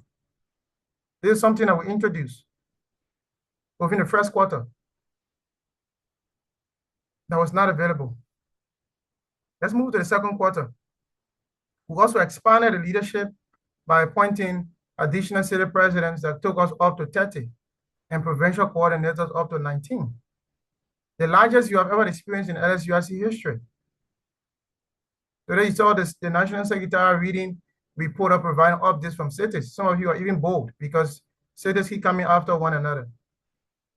We currently have about 35 of them that are still active and over 19 coordinators, excluding the national vice president from the council. You have not experienced this massive leadership to the people mantra or leadership to the people initiative, where we take leadership to you. We've not experienced this before. And this was done in the second quarter, where we also forged partnership with the Ghanaian students and the Cameroonian students union in China. And of recent, you saw the job and internship vacancy that was posted through that partnership. And Suzhou, I think they played a game today with the Cameroonian students also because of that partnership, at least the agreement and everything, the bonds are all there. I think the Secretary of Mercy is also from Suzhou, and he was part of that leadership partnership meeting. We also launched the Legacy Hour series, where we got Martin Collins of our first speaker, and Dr. Body, and so many other people that we had. Bringing leadership and informing you to not just be a member that will just be here and there, but to prepare you for the nation building.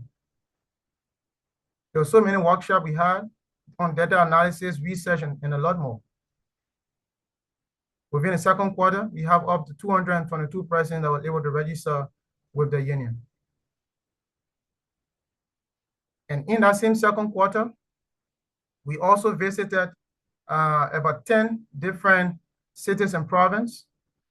So from 1 all the way to 10 here, we did all of these visitations within the second quarter. And it's important to know that all of these visitation was done without taking a dime from LSUIC. The NEC or your current leaders sponsor these trips all by themselves. Nobody take a penny from LSUIC. If you check the financial record, you will not see anything there but NEC transportation to go to the city or to do this thing. No. Take a calculator now and calculate from Nanjing to Beijing. Go and come. That's 1,000 plus local transportation, feeding yourself, and all of that. Just for Beijing trip alone, from an end. The national vice president was also on that trip. The national treasurer was also on that trip. If we pour that money in save it, just Beijing trip alone, we could do something with that money. But because we say leadership to the people, let the people experience leadership. And all of these trips were made. Not a single money was taken from LSUIC. You will also find an alternative and say, oh yeah, this is worthy. Let's go and visit the people. Let's take some money, even if that one way we take and then we pay the other transportation to ourselves. That could also be reasonable and justifiable.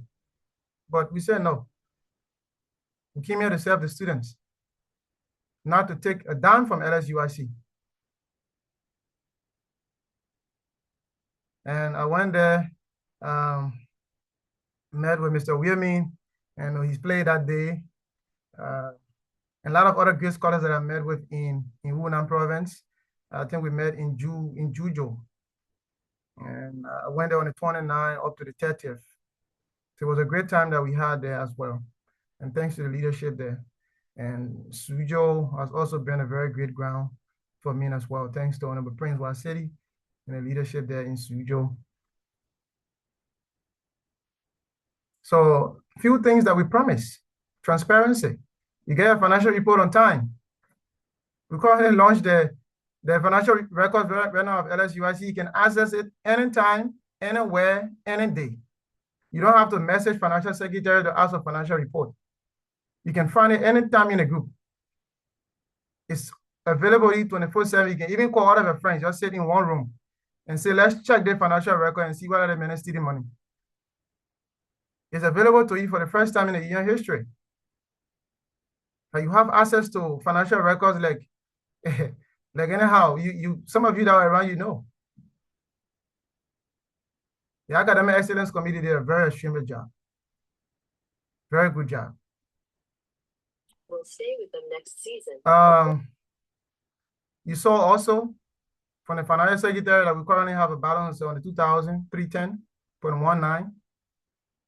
And this intercity window debate, we also have the digital framework, the legacy hour. We launched about 7 different editions, and over 331 members have now registered to the new website. And these are some demographic of our current union. So students studying computer science and international economics and trade, they are the most top majors in LSUIC right now, based on the students that are registered. So many librarian students are into computer science, international economics and trade, environmental science. So this can also inform national decision. And most of our scholars, they are undergraduates. And as well, informing you on the fundings or the scholarship type of our students to know if they are on full scholarship, partial scholarship, and all of that. Financial policy was ratified as the National Financial Secretary talked about. Before coming to office, we were charged on IEC registration fees. And we're all around this place, we all know about it. And the fact that we took the IEC and NEC to the JB for consideration of that, we said no. It is not prudent for us to charge other people the same or even more. We bring that down to the lowest. If you check the collective sum of all of the positions, that is the lowest you will ever find in the history of LSUIC. We don't want people to be struggling here and there and looking for money to come and serve LSUIC. Already you're paying more in dues as national leaders. When you're just a normal person, you're going to pay out of your 120 and just move on, or your 180. But now you're paying 360, but you have to pay maybe 1,000, 2,000, or even come and go through elections. You scare people away. So not because we go through it, we want other people to go through it. No. We say, let's fix it. Judicial board, we also try to make sure that the board have a full bench. The Constitution Review Committee doing a very good job. From the update given, they are currently on chapter 7. They've completed 1 to 6, thanks to Honorable Joshua Bosco Bava and Honorable Confidence as the secretary of that committee, Honorable Maxwell, Honorable Keita, Dawuda Mohammed, Honorable Teddy Jala, the ex-official there, Honorable Willie, and our Honorable JB1 also has ex-official there, Honorable Moses Kings for Flomo, to ensure that we have a new constitution. The constitution have 11 chapters. Currently, they're at 7. I'm very positive that you're going to meet up the deadline of April of this year to give us our first draft of the constitution, and giving the members the entire May to review all of the changes that the committee made, so that they can propose or to see if the changes met the requirement and all of that. Then by June, we have the final copy or the final draft of the constitution pending adoption at the national conference in July. The Judiciary Board also helped in ensuring that we have the laws and order being restored in LSUIC. The union SIM card that was used for WeChat channel was not turned over in the process of our leadership. We have to take that to court again. And the JB also intervened in that aspect and were able to restore the union's WeChat channel. And up to now, over 28 videos or 25 videos were posted on the channel, and a lot of views were being gotten. I think Scholar Orita got to know about LSUIC through the WeChat channel. She's from Beijing, she's new to China, but she got to know about LSUIC through that WeChat channel. She couldn't have known about LSUIC if this was not possible. And the JB fine on about donors, I think 100 RMB and an open letter of apology to be sent to the board of LSUIC before January 30th, which he said he was not informed about. And after this meeting, we are going to enforce it also with the JB to ensure that compliance is met. Other leaders as well, Honorable Whitfield, Honorable Christopher Lavert, they were all fined for union assets. So that's also promoting the rule of law under our leadership. Coming to programs, if you are still following, please also send two in the comment section if you are still following. For audit process, I think it was on yesterday, we received a report from the audit committee yesterday. So we should be meeting with them as a joint committee on Wednesday. And then possibly on the weekend, on Saturday, the entire union should be meeting with the audit committee to discuss the audit report so that we can lay the audit to rest. We received the report yesterday. So the committee will be coming before you to tell you about the audit process, what was identified, and all of these things that were in the report. We had the OWCC program where it covers email essentials, understanding the Windows operating system, Microsoft Word, Microsoft Excel, how to use the internet, about research and all of these things. We talk about it in the second, in this quarter, in February. And if you missed on this session, you can still find a video on YouTube. And I was the lead facilitator on that training. And thanks to all of the volunteers as well that helped, as well as the Academic Excellence Committee. Because if you leave China right now, you go home, maybe if you apply into the PYPP program, you will have to deal with most of these things. And if you are not prepared for it, how can you be integrated into the society? You don't know how to even open Microsoft Word. You don't even know how to even, when they talk about Excel, you just, you feel frustrated. Even using your own computer. To even send email or arrange your entire system or your entire inbox, you don't know how to do it. We're able to provide all of this training to you. The videos are still there. You can still go back there and get it. The Academic Excellence Committee did a very good job. By far, I would say, they're the best performing committee under this leadership. And it's important because one of the pillars on which we came to office was capacity building, not to dance buga, but to educate you and to inform you and to empower you to even serve the same union and to serve Liberia.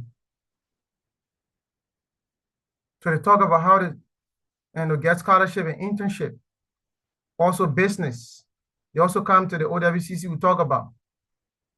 If not for the first time in a while. It was the first time that we achieved 100 attendees on the Zoom platform of LSUIC throughout the program. And even some people are joining through the Facebook Live or finding a way somebody dropped the join. Thesis writing program of recent. That was also very helpful.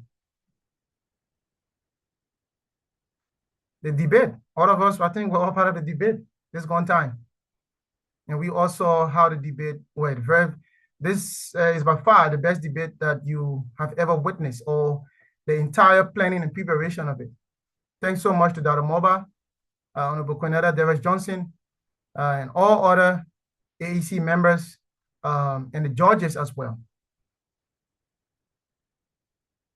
as Honorable Enoch as well.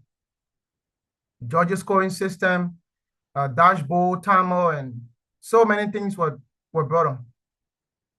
So many things. And Chengdu took 900 RMB from the prices. Guizhou 550. Suzhou 350, and MVP took 100 RMB. Members of LSUIC and debaters, they all share 250 RMB. But ensure that we also promote compliance. All the debaters that play, they were all registered members of LSUIC, and they were all people who have paid due to LSUIC. If you owe any due, you got to pay before you play. So make sure that people who are benefiting from these programs are people who are paying their dues. If you're not paying dues, you shouldn't come and benefit and take 900 and walk away with it.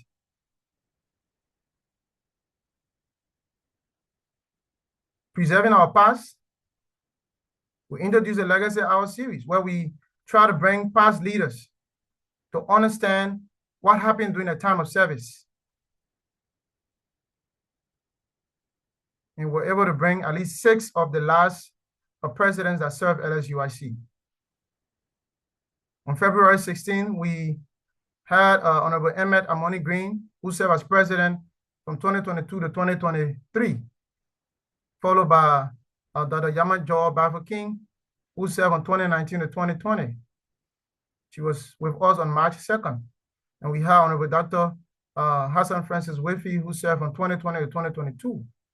Dr. Charles Bully, 2018 to 2019. Honorable Jacob Cephas Johnson, 2023 to 2025. Honorable Alan Borgin, 2017 to 2018. All of these leaders came to talk about LSUIC during the time of service, so that you hear from the house's mouth. The videos are all on the YouTube channel. You can always go back there and hear what he said. And lastly, we had Madam Frida Jackson from the US, who came here to talk about legacy, heritage, and all of these things about our culture. It was a very interactive section. Our website right now has the verification system. It covers your name, your city, your province. The last day you updated membership, all these things you can find it once you input your rightful identity. Once you import it, you're good to go. The secretary reported that we accumulated over 1,000 followers. Over 1,000 followers. No leadership have exceeded that or have even reached that within 3 quarters since LSUIC was founded. The union now is out there. It's out there. People are also seeing what you are doing. You're not just serving the people in China. People out there are seeing what you're doing.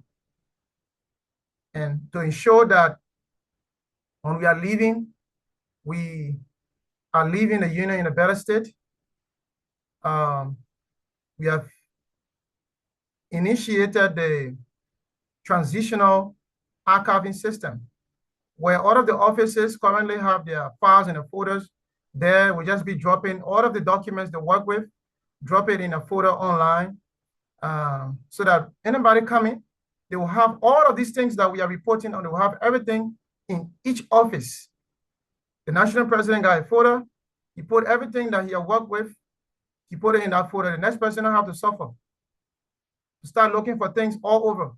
When I came as national president, I never received a 10 overload. Constitutionally, I should have received a 10 overload to let me know what are things that have been given to me and what are things I need to do this. I never receive it. Many of the officers within our current leadership never receive a 10 overload. But we don't want to do the same to the next people.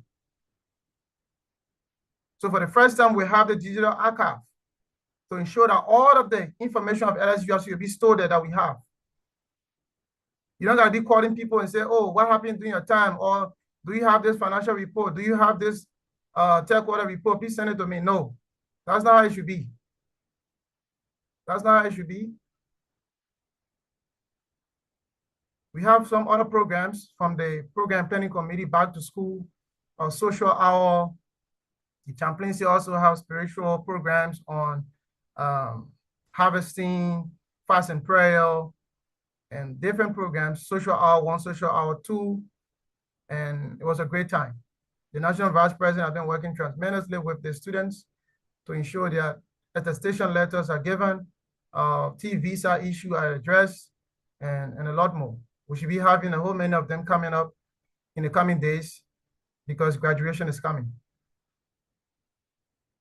Currently, we have 72,310.19 RMB with the union.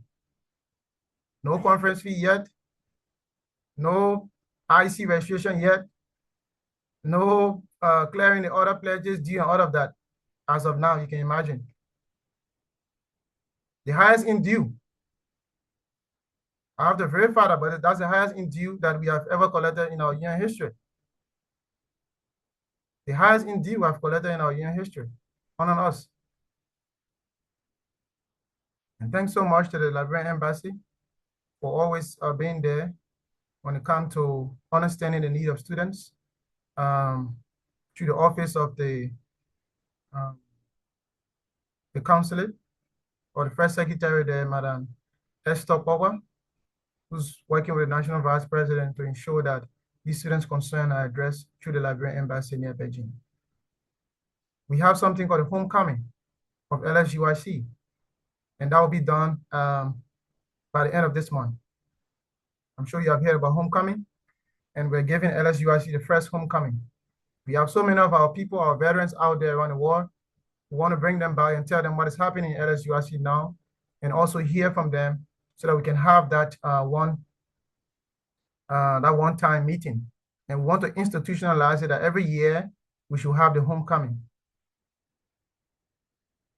So this April, the Constitution will be provided. And then in May, we should go about some other research program from the AEC, financial programs as well. We'll also have the LSUIC Achievers Award happening this year.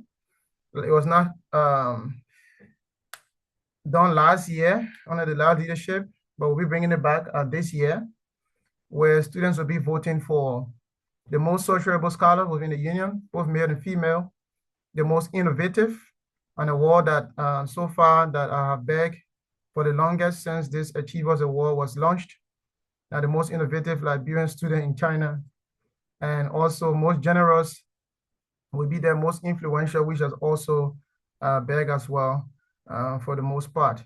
And all of these categories will also be there. The committee will also introduce additional categories. So people are seeing what you are doing. When the time comes for them to vote, people will nominate you and votings will be going on. So if you think you are contributing your time to LSUIC, you will also be awarded. And interestingly, at the conference, you'll be given this award on a red carpet. So this coming conference is not just your normal kind of a conference. If you miss it, you miss the best conference ever LSUIC will have. So this is an overview of the third quarters and just a summary of everything that I talked about within the third quarters. This will be shared as well in the groups so that you can always have the chance to go through it. So for priorities within this fourth quarter, we should be looking forward towards the conference committee appointment. And I can assure you that we have already identified the scholars to be appointed because constitutionally they should be appointed at least 3 months to the conference. So we are already within the window. The conference committee will be appointed effectively tomorrow. Yeah, we are not, once it's come to the NEC implementation, except there's different committee that was charged to do something and they're not doing it. But anything the NEC have to do, there is nothing by the help of God that the NEC cannot do. Yeah. Except we gave you a job to do and you don't want to do your job and we don't want to come and just do it for you. But the NEC own duty, rest in the show. We are fully capacitated to implement and do anything we want to do. So the conference committee will be appointed tomorrow. They have all been identified, they have been contacted. And thanks to all of our scholars that have agreed to serve this year's conference committee. The Independent Elections Commission was also identified, commission was identified. And they are also on standby. By this month as well, they will also be appointed because the Constitution says not sooner than 90 days and not later than 60 days. And constitutionally, our conference should be from the 13th of July. So when we put them there on the 13th of this month, that should be within the 90 days window. So the IC will be appointed by April 13th, meeting up with the constitutional mandate. Though they are already here, they are already being identified, things are already on course, letter are already prepared. All we are waiting for is just the constitutional date. That's all, but we are already ready for you. And one of the things that we have for the fourth quarter is our annual conference and our 20th anniversary. Also the constitution completion by this month, they should give us our constitution. So Honorable Joshua Bosco, I'm sure you're still following. Also with Honorable Confidence, Doe, Honorable Maxwell, and all of the members, we should be getting our constitution fresh draft this month. The audit process, like I said, we received a report yesterday about the audit process. So we'll be discussing it this week. The AEC have 3 more programs on their work plan to get it done. There should be 1 program this month on integrating AI into research. The LSUIC homecoming with LATS, we've already had a discussion with LATS, and during the last meeting they had 2 Saturdays ago, it was also on their agenda discussing the LSUIC homecoming, and we have gotten feedback, so we'll be going about it as well this quarter. The LSUIC Voice and Cultural Program, the PPA, currently doing their work, thanks to Honorable Clarence Johnson, Honorable Victor, and the ex-official there, Honorable Christopher Laveau, and all of the volunteers helping to ensure that this process goes on.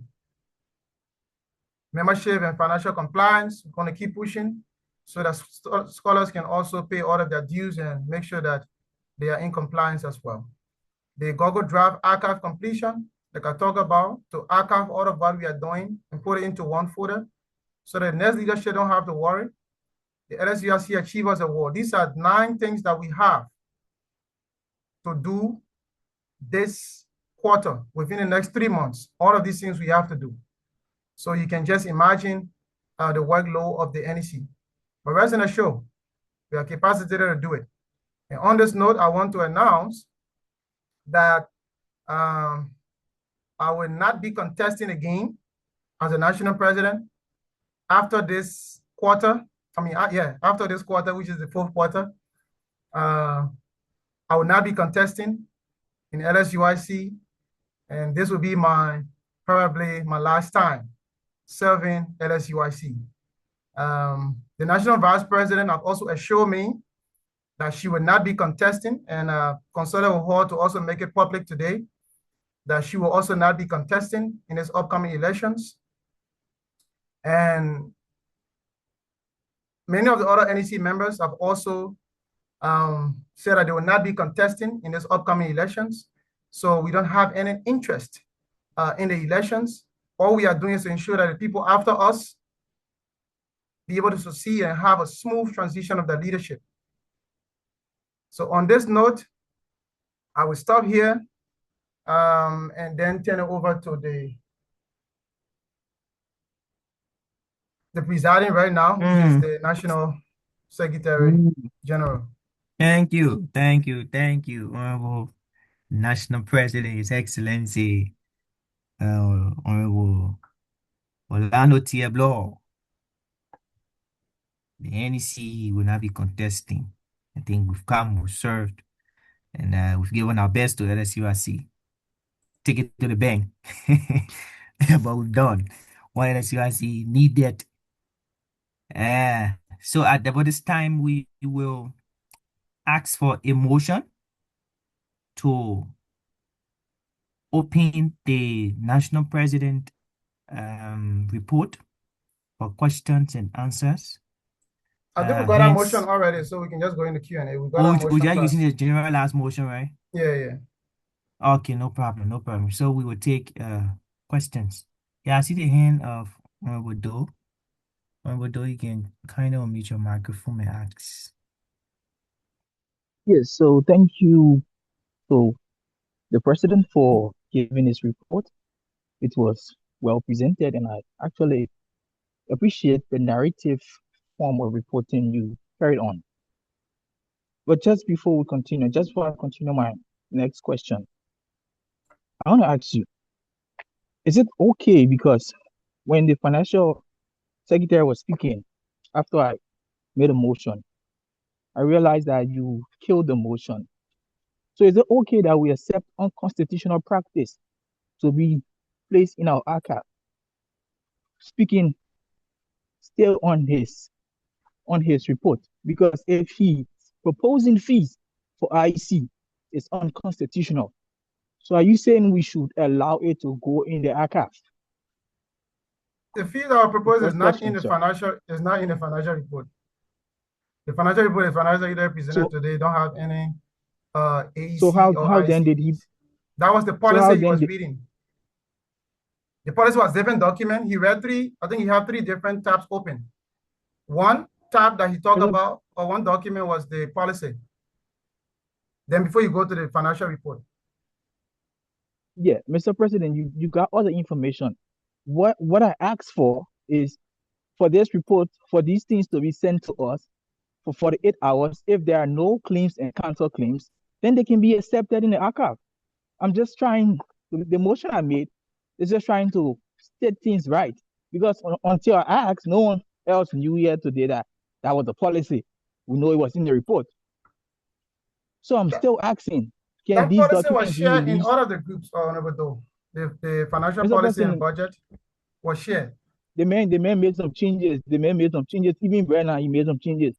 So why can't he Which send the change was one he made? made changes on? There was no changes Which made, change was bro. made? Honorable Mason, just wait. Which change was Mr. made? President, Mr. Yes. President, I'm speaking on the reports that were sent before his report. They are not 100% valid. He Such could as say, what? okay, I did not say this in that report. Oh, Mr. President, this is not claim and counter claim. If No, I you want are you to give me accepting the that, exact thing. What was said and is not right. you just said you said he released the report before he started speaking. I've been in the group chat. I did not see. Okay, if it was there, that's fine. But the man just gave a report, and based on his report, Mr. President, based on his report he gave, that's what I'm asking. I'm not talking about the one he released before time. I'm asking based on what he spoke on. What he spoke on? Which part of it that you need clarity on? Oh, I'm talking about the report he read during this current time. They want out in your hand. Then he send it all to us. He read so three reports now, Honorable Doe. Hours. Honorable Doe, like I said, there were three things. I'm still asking. I understand. I'm still asking 48 hours. Now, any big time that the document come out to us, there's the assembly. We can make a motion. So if a motion is being made, unless it's being killed by or rejected by the body, and I'm sure we did not reject this motion, but you killed the motion, Mr. President. But let's understand the motion now. Because if you're giving a motion has been passed for I made a motion. I made a motion that we should peruse this document for 48 hours. Why? If there are no claims and counter claims. Why 48 hours? I just Who gave that me 48 hours? Who gave me 48 hours? Yeah. Mr. President, you can ask motion who gave me 48 hours now. Who not giving 48 hours? Why 48 hours? Because it was posted, I think, more than 24 hours. Mr. President, I need time. Maybe other scholars don't need time, but I need time to go through that lengthy report this man gave. That financial we're talking about. But The reason Honorable, why it was we posted still for more holding, than 24 honorable hours. president, the reason why we're still holding this thing is because All just right. in the last reports that Honorable were Doe, can released you last clap year, us, please? Okay. please hold on. Reports that were released last year, we realized that you just spoke that see first, all the last government were taking money for website, 2003 to 2000, okay, 2023 to 2025. These are the same reports that were heading, or these are the same way the reports were being just passed over to us. Oh, I believe the man. Messi is my friend. But when it comes to financial business, it's okay. You give us time to examine the reports. Okay, the report staying in the That's WeChat all. group. It was posted more than 24 hours ago. So it's staying. I'm talking 24-hour report in the main gate. What if the man had made some changes in the report, Mr. President? Nothing was changed now, Honorable. If something was changed, let tell us so that at least we say, okay, yes, Honorable Doe is right. He's posted this report, but then something was changed. Okay, there. Saying you said that, saying you still killing the motion, no problem. No problem, Mr. President, because I'm asking for 48 hours to examine the documents that were given by the financial secretary. And I think it's a valid report. It's a valid motion. Well, I'm still making a more than motion. 24 hours now. What happened in the first 24 hours that was given? Did you check it?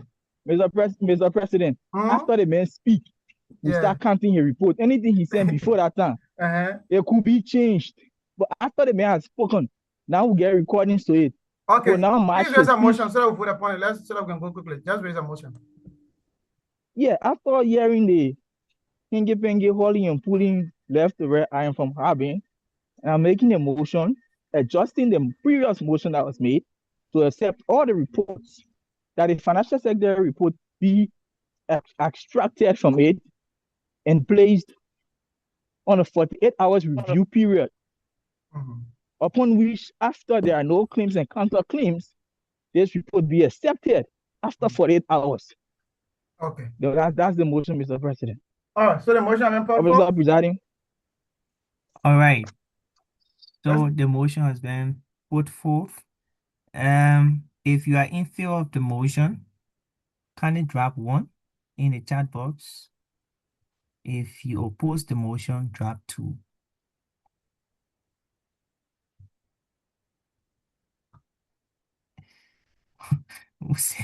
we say drop 2, so dropping 3. So why not 3? Drop 2 if you oppose the motion, and drop 1 if you are in favor of the motion.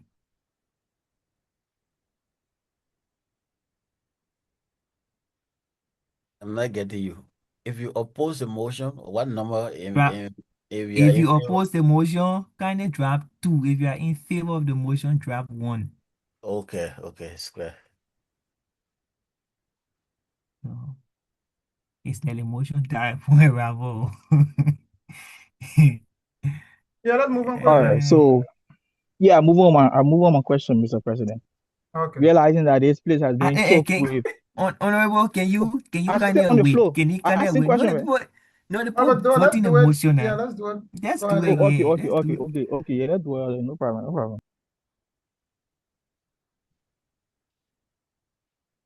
All right, so that okay. We get the next 2 seconds. So the clock has the voting. Oh.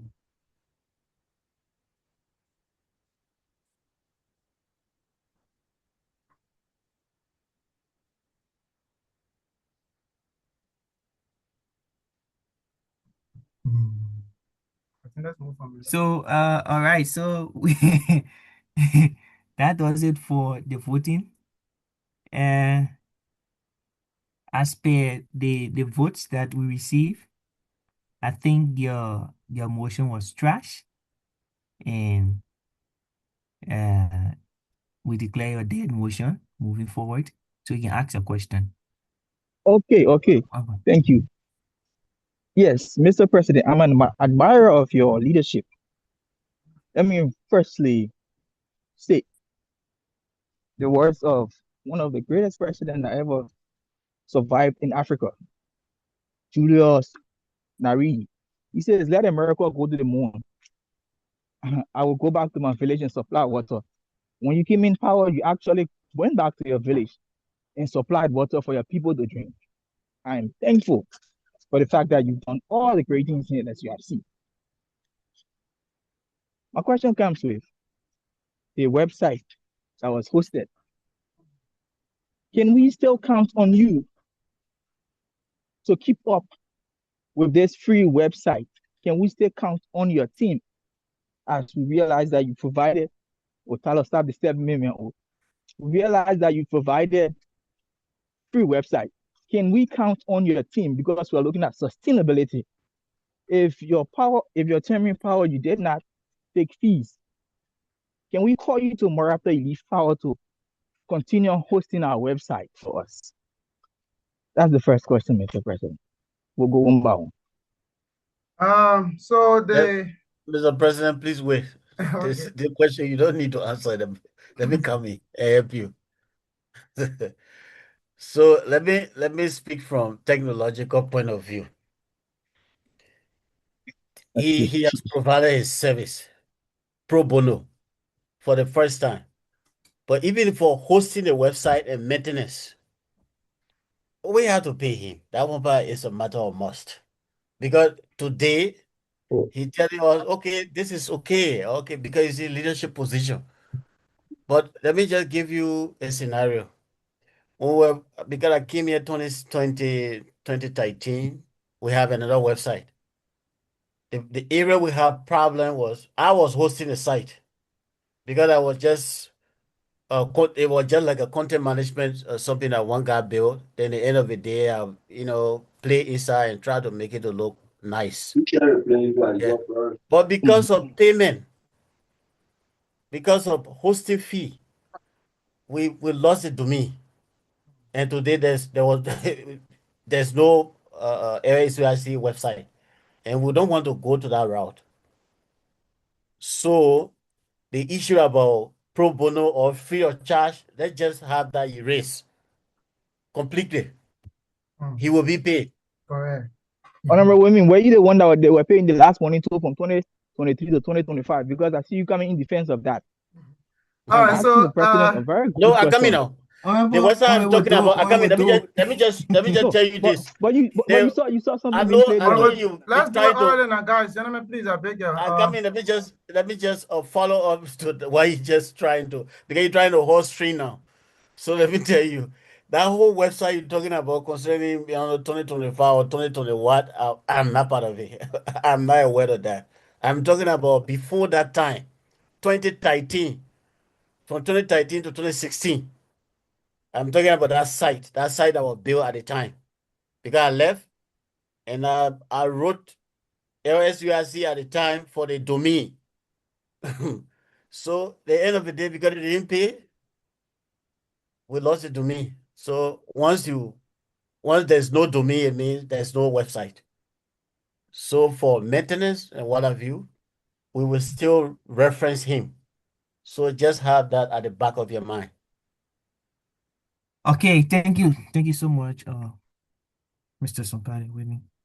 And Yeah, to we come take in, Harris. to come in on that, one thing that we have decided to do is to ensure that things services that we are running, if we have to even pay for it, maybe for the next 2-3 years, or even institutionalize it, to make sure that anybody who's coming, they will not just trash it or just make others to go back to square zero, is to even extend the duration of the hosting and the hosting plans and domain as well.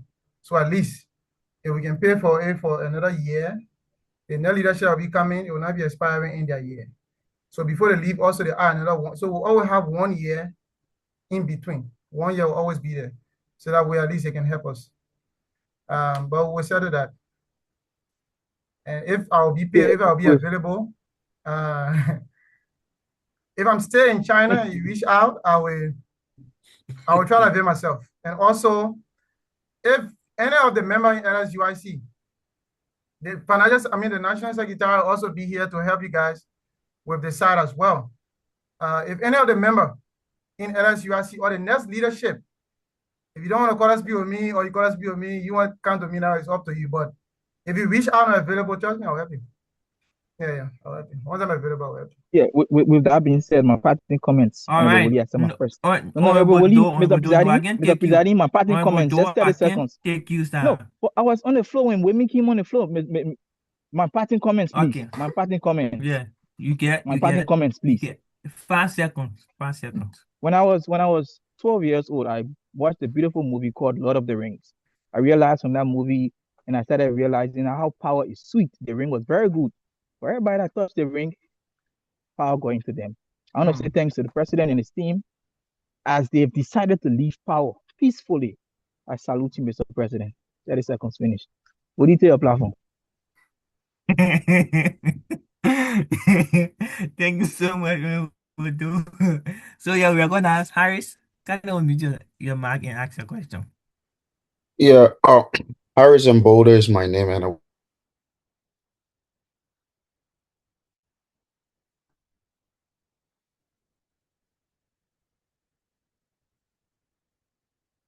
um, you know, I just want to say this. It's not really a question. Um, through his leadership, he have gotten some of us to be more active within this union. So now hearing this at this point where some of us really didn't get the fully enjoy the length of his leadership is so saddening for me. But I don't know. What if like some of the Liberian students still repetition you? Will you still consider that, Honorable President?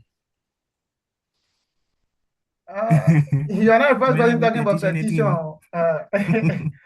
Some Yeah, scholars have been talking the about petition, but okay. The reason why I'm saying this is because, like I said, the leadership have brought a lot of people on board, and even there are a lot of people looking up to you to still learn.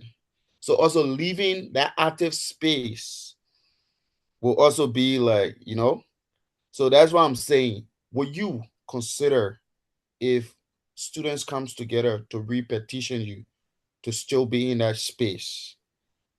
Because currently, looking at someone else, or maybe looking at someone to fill in that position, for my side personally, is going to be kind of big difficult. So the question is to you, Mr. President. uh, so we we discussed that question recently, and right now I would like to give others a chance to serve.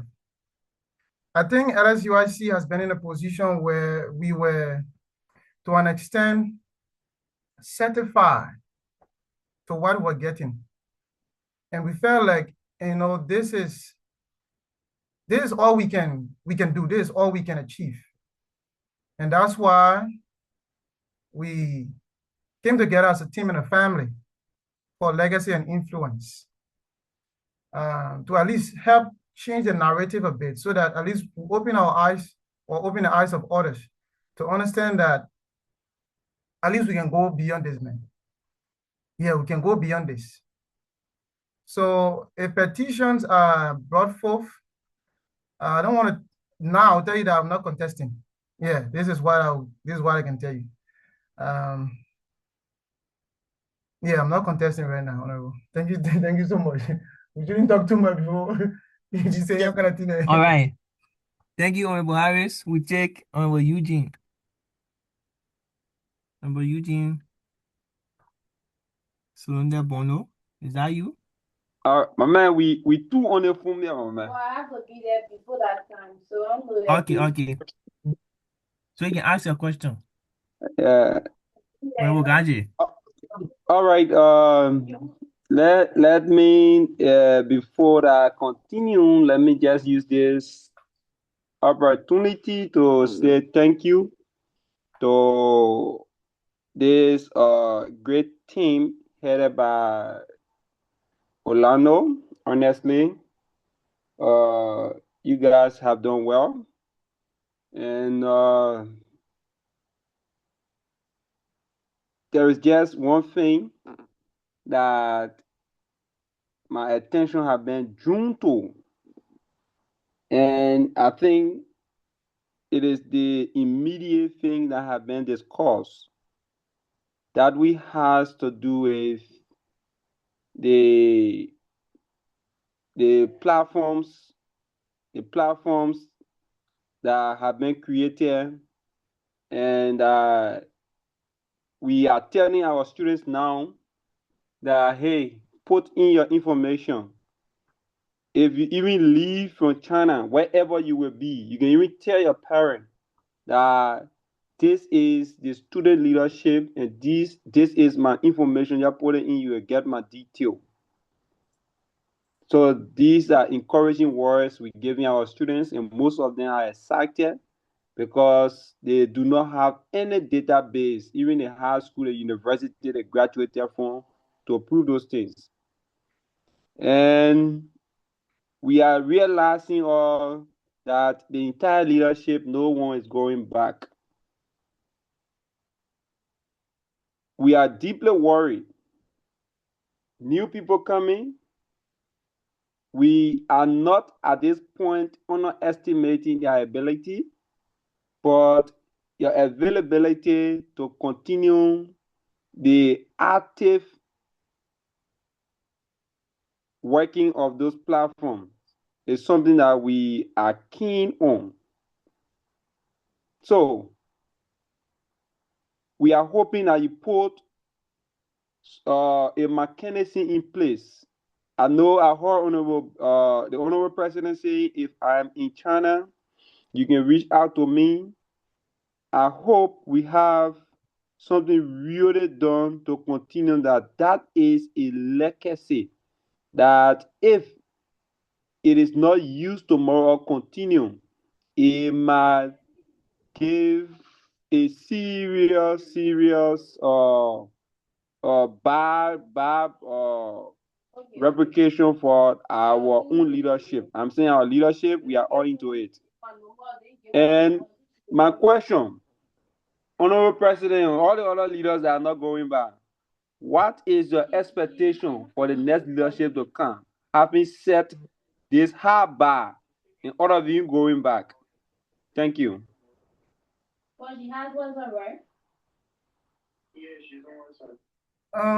Expectation for next leadership is for them to succeed. I can assure you that for me, I've been in China for 9 years now, 9 to 10 years. I've been in China. I've not gone home all through these years, and I don't think it's a good thing. But from what I know, all of the other NEC members will be in China. I've also completed all of my courses for PhD as well. I must say, be in China. Our expectation for the next leadership is to ensure that they succeed. And as long as we'll be here, we'll be able to run our services to them. When I was not president, since I joined LSUIC in 2017, I've served every leadership, I've served them up to the time I become president today. No leader in LSUIC since I came would say Orlando was not seen or Orlando didn't have my leadership. No leader would talk this at any point in time. No leader. So when I was not president, I was helping them. And even if I'm not president, I will also help whatever leadership that will be here. And whatever thing that will be needed from the other NEC members, we'll always be around to talk to them to come on board and also help the next leadership. So I think it's going to be a great one. We are wishing them well, and we'll always be here to help and support them.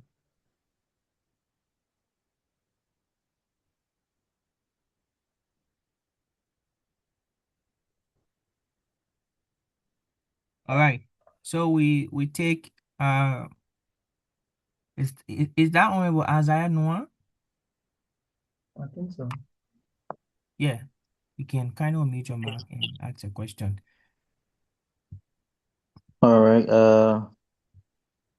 It's not a question, just a short remark. I want to take this time to extend my thanks and appreciation to the entire leadership for shifting the narrative of the Liberal Student Union in China.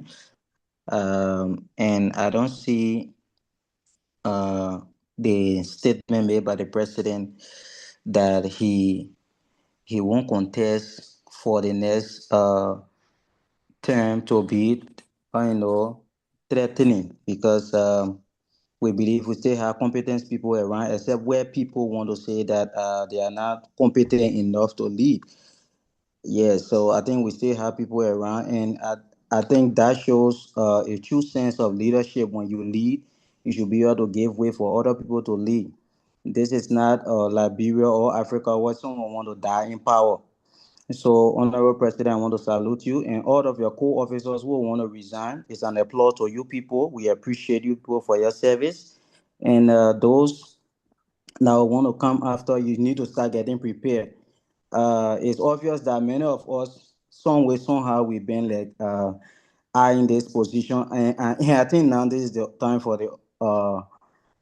for your opportunity. You can take the opportunity so we can see too your style of leadership and how best you'll be able to govern the Liberian Student Union. So, thank you to everyone. On this note, I want to say I reduce my height and good night to everyone. Thank you, Honorable Norm. Thank you for that comment. We take Honorable Winning, then Honorable Tado, and then we take Abdul. Okay. And this thing I can say right now is a big thank you to the leadership in general and the president for the hard work as well.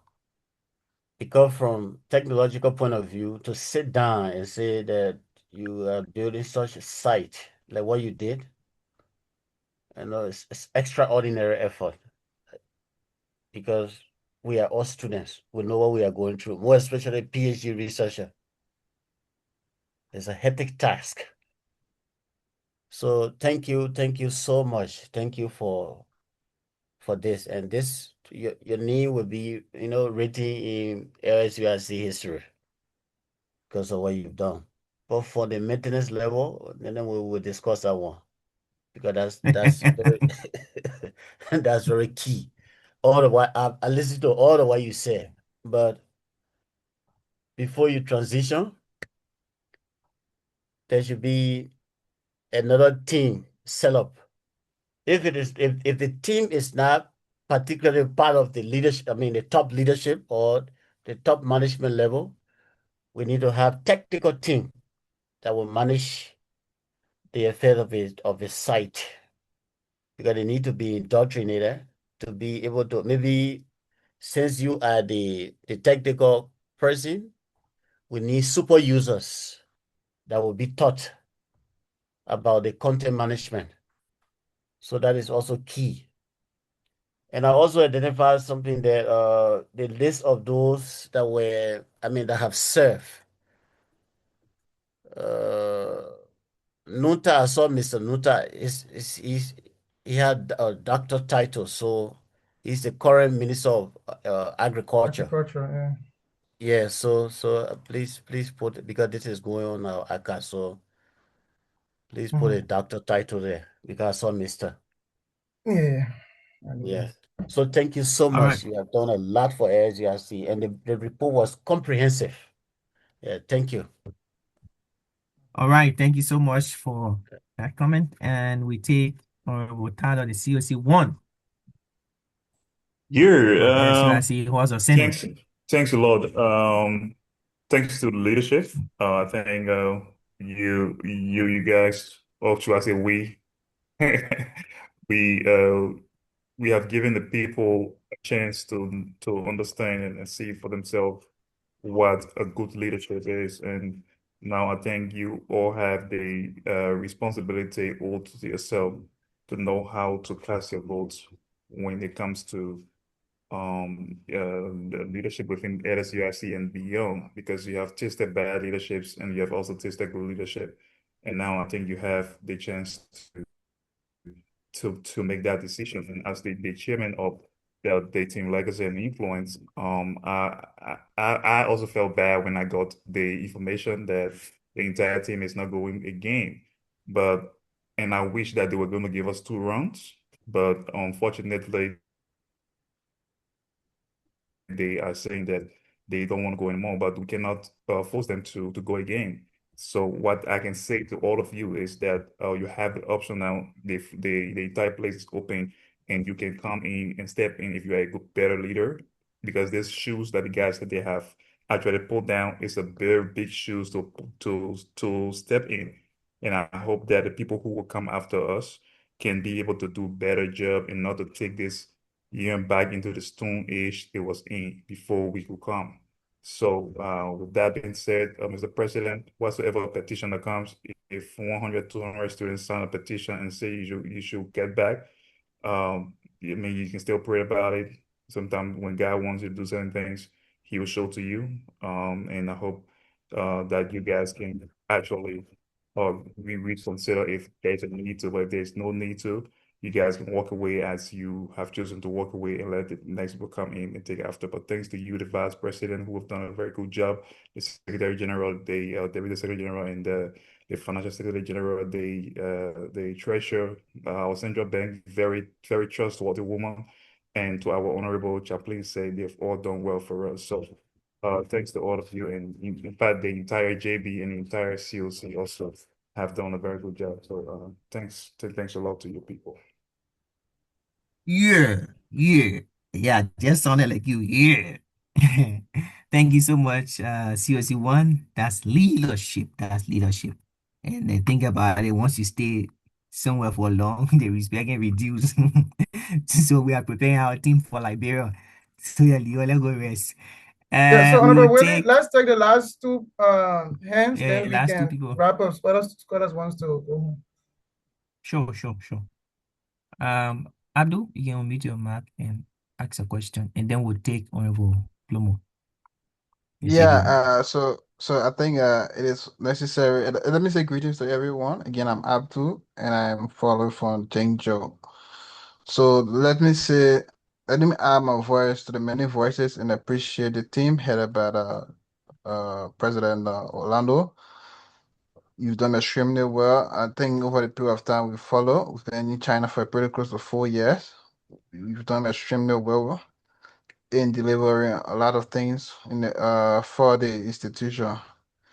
And then it's adding to the listing that code of officer and you will not be returning. It's kind of sad though because normally at least people should be there to at least lead the new code of officer. However, that's the choice for some personal or for some professional reasons. So over the period of time, I just have a quick question. It is you could be the lead answer person for this question. Over the period of time, President Tiablo, what you think that you could have done for Lesu as president that you may not be able to do considering the time, and that you hope, I mean, that singular most important, or at least two or three important thing, so that at least Lesu leadership, Lesu membership can hold and say that he might not have had the time to do it, but I think that we can hold another person to that standard to deliver on such. I mean, what do you think that those most important things, at least three, that you look forward to doing? So, I mean, three very significant things that whoever takes leadership can deliver on. With that said, thank you so much. Yeah, thanks for the question. So if you see here, there are only a few cities that we're able to visit. And I think there are still more students across China that don't understand LSUIC or have had different narrative of the union based on what has been happening. So they still need to come on board. Currently, we have two groups of social and official. Social group one already have 500 people as the maximum number of persons that can be in a WeChat group. Social group two has more than 470 persons right now. So this is something that we were also able to do when I was vice president back then in 2019, 2020. But people said, oh, it was COVID, our students were coming on board, not because they want to come on board and stuff. So now they see again, that we have two social groups. One there, 500 lockdown, another one 470 plus, going to 480 now. So I think there are still more students out there that don't know about LSUIC and what is happening. It's obvious. Some people say, oh, that thing you're doing, I get time for A, none of my bring to China, I'm like brain. But still, when they fall in the problem, they will still come and you have to help them. So I think we need to expand more, visit other cities, because the group, the people that keep adding to the group are people that we meet when we go to the various cities. Like when I went to Hunan province, to Honorable Women province, there were many students that I met there. Somebody didn't even know I was the president because I was working. I was there working. You can't see anything different. So another guy like, because I went there earlier on. So I interacted with them, but I never said, oh, I'm president, and no. So it was later on, other people who came that know me and said, oh, I'm president, and I thought some of them were like kind of surprised. Like. So I think we need to have that community where we can expand, go out there, but to some leadership will be expensive. We're able to do these things, but visit some of these cities on our own expense, but somebody might not have the resources, though they have the passion to do so. But I think it's something that will really help us. If we have more people, then at least we can be able to do many things. That's number one. Number two is to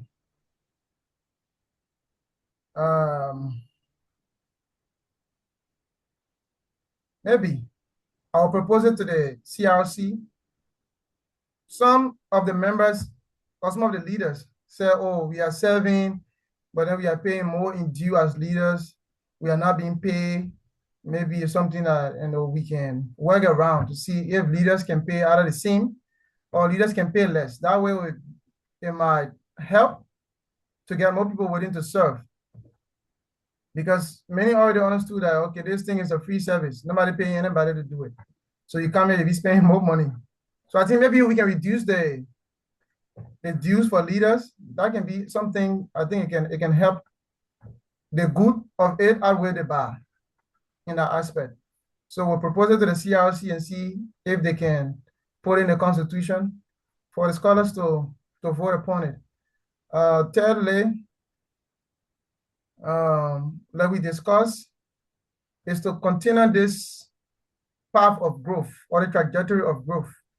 So one thing we want to do, even if we suppose to take over 31,000, we still give you 25,000, but letting you know that the other money we use it to renew, and the website, we use it to renew Zoom, because when we took over, the man didn't tell when the Zoom was expiring. What? Yeah. The first week, Zoom expired. Nobody thought anything. There was no proper thing over like, okay, the Zoom will pay for it on this time, it will be expiring this time. No. So we have to do many things by ourselves. So, but I think we're able to fix that. So maybe the next leadership will not suffer. But I think we have to continue building this path of growth. Because LSUIC, I think, if there's any other student grouping, Liberian student grouping, I've asked about some in the US, but I've not been able to get any information of any Liberian student grouping in the US like this. Somebody might some say they'll have convention, maybe annual convention like that, but it's not like the way we are in LSUIC. So to find an organization like we are now within the Liberian community, out of home and abroad, it's difficult. I will tell you no lie. And I think we need to continue on this path so that we can take leadership home. If people grow up in this kind of a service environment and voluntary environment, I think it was one of the debate topic. So I think we can continue in this path. It's going to be helpful for not just LSUIC, but for our national government, our country. So I'll stop here and then maybe take our last comment or feedback So from the we'll JB1. take the last man standing, the JB1, the Chief Justice of LSUIC. Flomo, you have the time. Can you get me now? Yes, Hello? please. Yes, sir. Okay, thank you, the powerful National Secretary General. I wish I was in Liberia then, but now I have a huge budget. But again, let me begin by extending my profound gratitude to the Orlando's leadership and his corps of officers. I think I will be like 5 minutes. Is my remarks, and if I have a concern or question, I will end with that. Uh, I came to China a few years ago, and I have very actively engaged with the activities of the union. First, I served as the assistant election commission, then to the council of coordinators, where we had lots of issues last time. Now I'm the JB1. And to be very sincere, since I started to serve the union, I've seen tremendous changes through this leadership. And I must congratulate Sir Orlando, especially for his patience. Sometimes I would be on the phone for 30, 45 minutes and we are discussing things. And I would tell him, Mr. President, this kind of patience that you have, I don't see anybody who is this patient like you are. It will be like it's the grace of God. So Orlando is a true leader. He has manifested that just in a couple of months he had to serve. And we are still anticipating more as we go along the few months we have left. But again, even if Orlando should serve for 3 consecutive years, he will still have to leave. But the question is, who is going to be available when they leave? And that question can only be answered sincerely by ourselves. We can step in the shoes of Orlando and the likes to foster the agenda, the developmental agenda of our union. And that can only be done by collective reasoning, collaboration. So this is why we should come together now as scholars to think about the next leaders who are going to take the mantle and exercise the kind of authority or power that Orlando has exercised over the time. So I'm urging everyone, we appreciate the leadership, and I'm urging you all that you should not renege. The fortunate thing is that they have promised. They have promised that they will always be around. So no matter who takes the mantle, I know that Sir Orlando, I call him, he's a good man. He's going to give his full support, and LSUIC will be on the right trajectory as it is, or even more than it is. So again, from my office, on behalf of the Judiciary Board and all members of the board, we want to extend our gratitude to you, Sir Orlando. You cannot force a man to serve. You have done your part since you came almost 5, 6 years. You've been serving. So we will only encourage you that as you've made the promise, you can uphold your promise that whatever leadership that will come in the nearest future, once you give them the same support, am I being heard? Yes, yes, we are hearing you. We are hearing you. Once you give them the same support, obviously they're going to do just what you are doing. And I like your style of leadership. A leader should be able to build another leader or help another leader to develop in the same direction that he or she is going. That's leadership. A leader doesn't sit back and pray for another person to fail. That was the very reason, even though I was on the council last year, but when Sir Orlando came to me to serve, I told him, okay, sir, you have my full support. I will do everything to make sure that your government succeeds. That should be leadership. So we are urging every one of you to have the kind of mind that Sir Orlando has. His interact the Vice President, Honorable Ruthie Hammond, the Secretary General, the Financial Secretary, my own brother, Sir Noah, who has explicitly displayed a comprehensive financial report to us. And the treasurer, the chaplain say, I've not gone to the church before, but I hope I can go before the end before the end of the last quarter. I've seen that they have always been active, the program and planning committee, the academic excellence committee. You people have done very well, extremely well. So we anticipate that the legacy will live. And trust me, they are leaders. Like one of the speakers said, they are capable leaders. And soon they will come on board to continue from where Sir Orlando stopped.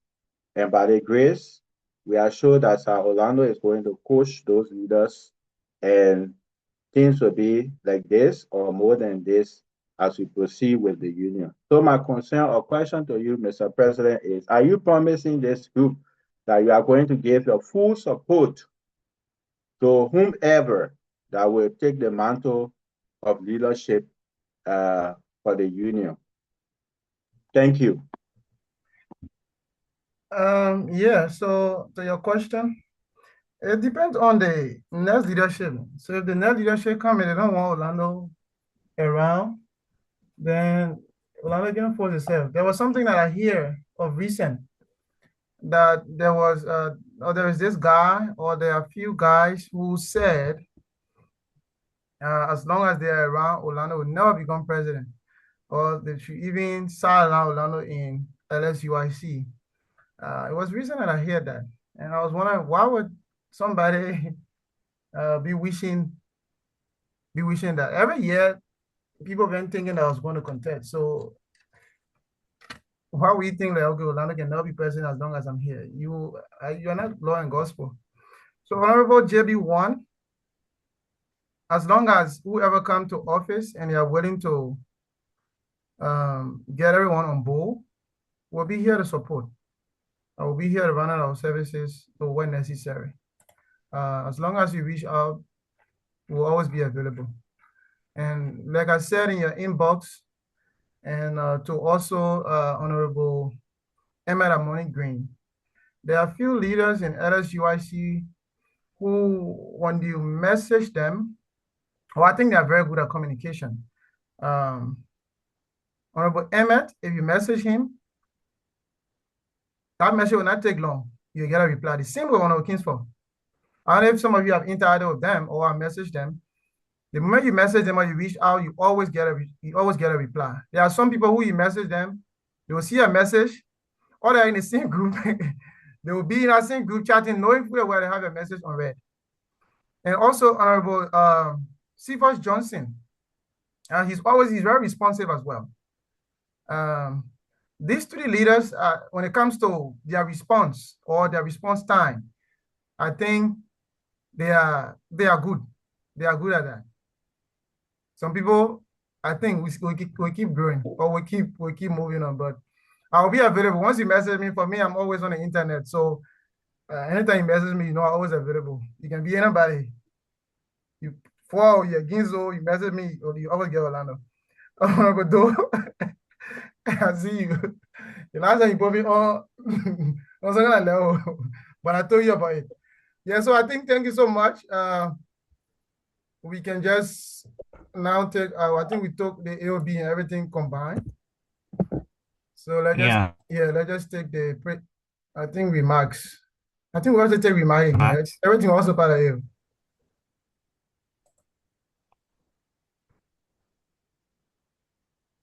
Yeah, but let's Mr. President? Yes, can you hear me? Yes, please. Yeah, so we can just take remarks and then take our closing prayer. Yeah. I see the hand of Honorable Jairus is up. And then Honorable, we are not taking you again. We're taking Honorable Jairus. Honorable Jairus, you are recognized. Okay, sir. I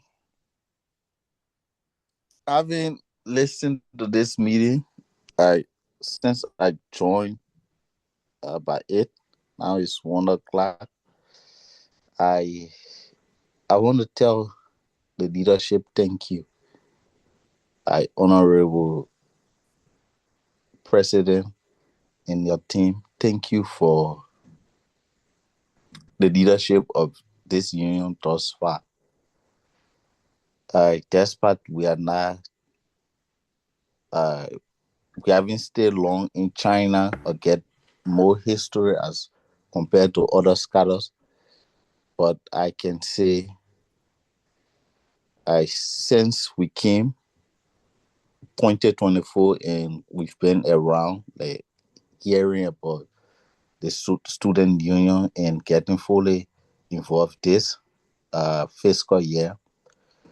I Your leadership is something that all scholars can boast of. I There are more people now, most scholars getting involved that have been here over the past time, but decided this time around, with you being in charge, that they will be active with the union. So thank you. I know you said you want to sit and watch or get another pass the touch to another person, especially why it is still light. That's a good idea.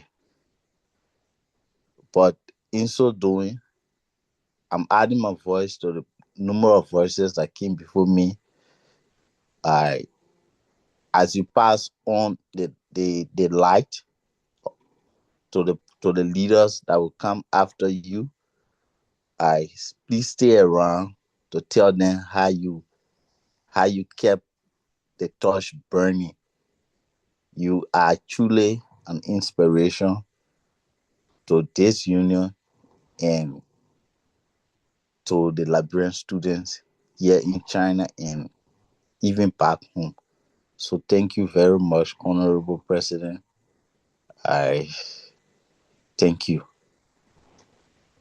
Thank you, Amber. All right. Thank you, Honorable, for that comment.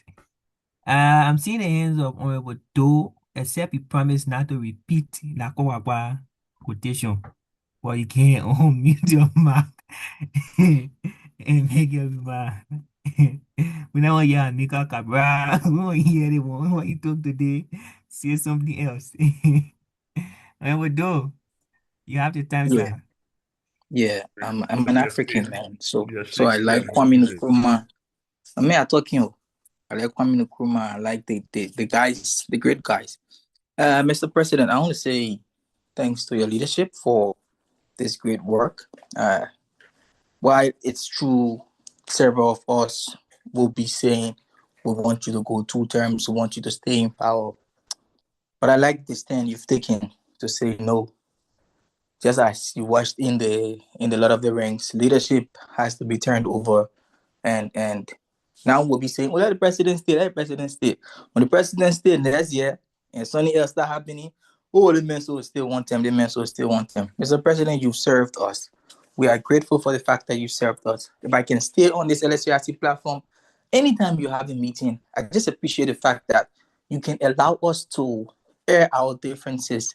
I remember last year when we tried this thing, we were cut off during the meeting. People started resigning during meeting time. After we just built some kind of lay motion for smile to pay fine. I saw resignation letter coming in. But you withstand the tension, and now I want to say we're grateful for your leadership. If I can see Honorable Rufin on the ballot in Liberia tomorrow, I will travel from China just to go and vote. Because I understand that she's a good person. I understand that this leadership have actually come in power. They've shown us how power should be held. And with what they have shown us, I'm sure we have great people that are still in this crowd today, that are still sitting and listening to my voice, that will come and continue the legacy. Remember, it's legacy. Anyone that will come and decide to do anything else, trust me, they will not even survive 6 months. I'm sure we'll be talking about impeachment and several other things will go around here because we've seen how a leader should be. Thank you, Mr. President. I salute you. Thank you, Amber. Thank you, Honorable Doe. So we did not hear the words of Amika Cabral today. All right, That's so because you already know it. Nothing with the I saw masses from here. I'm thinking about I saw whenever the you will pop up the, you know that I saw the hands of Honorable Clarence Johnson, Yeah. the chairperson on the Press and Public Affairs. Oh no, I working there. Honorable Johnson, are you around? Yeah, I'm here. Honorable NSG, I'm here. Yeah, you have your time. Yeah, so let me also uh say that I come from the angle of the Press and Public Affairs of LSUIC, and I'm Clarence S. Johnson. So I want to add my voice to the many voices that have extolled the leadership for a a move that they've made, most especially where they were able to translate their goals from being a mere political manifesto that was reviewed on the 26th day of July 2025, where we see a vibrant financial health, 72,000 RMB plus, seeing a lot of initiatives, a warrant, to be commended. So I also want to add my voice to the many voices to restore the leadership and also the decision to allow others to serve, you know, like Piolo Lumumba can say, as a good dancer, you must know when to leave the stage. And most especially when the masses of the people are clapping for you, that's the best time to leave. Then for the people to tell you to leave, and it becomes so disgraceful. So the move is a very good one. So thank you.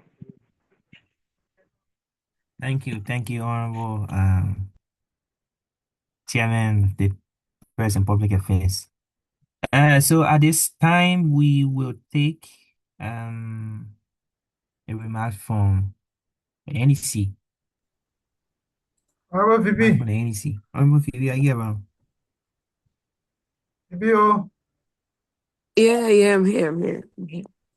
Okay, so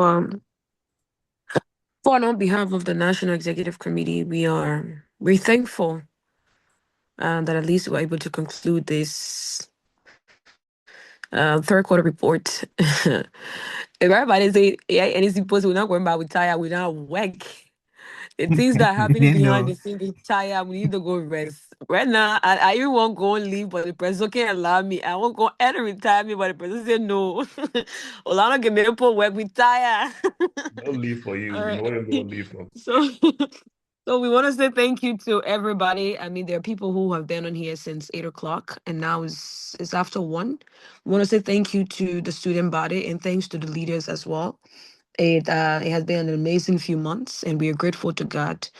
It's not easy, guys, and we thank God for the grace. Yeah, there's grace, and everything that is going on is just because people have decided to actually make the sacrifices, because trust me, there are a lot that is being done behind the scene that we cannot talk right now, but you guys can see. So we are thankful that at least all of what we said we're going to do as leaders, we have hold ourselves up to the task to actually do these things by the grace of God. So we look forward to the upcoming months. As we've been saying, our NEC group, we got 3 more months to go. And trust me, even if this particular team would have gone back for the second term, the same energy would have also been the same thing. So it would have been the same, even way more better than now. But as the saying goes, as you serve, there are other capable people in here as well who are willing to also serve. And even though we are not going back, it's a legacy that we've built. We're not going to sit down and say, okay, I want to be the best of the best leaders. Though we all give our best. So I mean, we deserve our flowers. So that one we cannot we cannot say that. But those who are willing to take up the mantle, we are also here to guide, because it's a framework that we've set up, and we don't want it to go down the drain. We want to see things excelling every time. So once you reach out, we will even help. Even before you come into power, we'll make everything so clear in a way that you have no reason to fail. If you feel now is a failure on your part, because we have everything laid out and it's designed in a way that just walk through the path and excel. So it's easier for you now, like us. For us, we had to lay our own foundations. But for those who are coming, the foundations are already laid. So just continue the building and let's get things moving forward every time. So thanks again, and we look forward to the upcoming months. Let me see how many people on here. We still have 35, still a good number of people on the platform. So thank you. And Prezo, thank you, sir. We salute you. We know you're one of the reasons why we're still thriving. Let me say thank you in this open manner, because for us who are behind the scene, we know even when we get tired, it means that you do your work for you. So you gotta do it and they'll go do your work for you. So you gotta go, you go do your work. We have to serve the people, go to the people work. So thank you, Mr. President. You have helped us, and we are still growing as leaders. We are still growing as individuals. That's because we've made ourselves available to actually stretch. So thank you, and we say thank you to everybody, and God bless LSUIC. Long live LSUIC. To those who are yet to come to serve, please serve the people well. Thank you. Thank you. Thank you. Yeah. Thank you so much, Honorable At least I'm here VP. at least I'm here today. Man, I Let's gotta take speak. our closing prayer, then we can discuss some other G's and You other can things. you can say it, you can say that again. Yeah, so just to close up, um, for those who are interested in taking on leadership, I want to If say you can just close this is your us, turn. Honorable Kuhn. Yeah, Honorable Kun, if you are Hey, there, can I say something quick? Uh, maybe you have Okay, to go. like episode. Where the piece Yeah, of you can you can say Honorable something Kuhn, quick, Honorable. Yes, I'm here. Yeah, can No, you close what I us, want to say please? was like to just those who were part of the Team Legacy and Influence movement. You guys will receive message in the group, so just stay tuned for that. okay. Yeah, Honorable All Kuhn, right. you can just close us in prayer. All right. So let's bow in prayer. Our most gracious everlasting Father, we want to say thank you for this moment. Thank you for every individual that sit on the platform tonight to listen to our leaders presenting their reports. Jesus, we commit the student union into your in a very special way, even though the leaders or the leadership has gotten ready to leave. But we pray that whatsoever that they have set up, we pray that whatever leadership that will come to power will tap into that. And then we want to thank everyone for giving their own divided attention as everything was made clear tonight. And we also want to thank you for everything that you have done for us as students, as individual, as we're about to leave. We're not leaving your presence. May your presence continue to about us as we go to bed tonight. Thank you, Lord. In Jesus' mighty name, we have prayed. Amen. Amen, Amen. amen, amen, amen, amen, amen.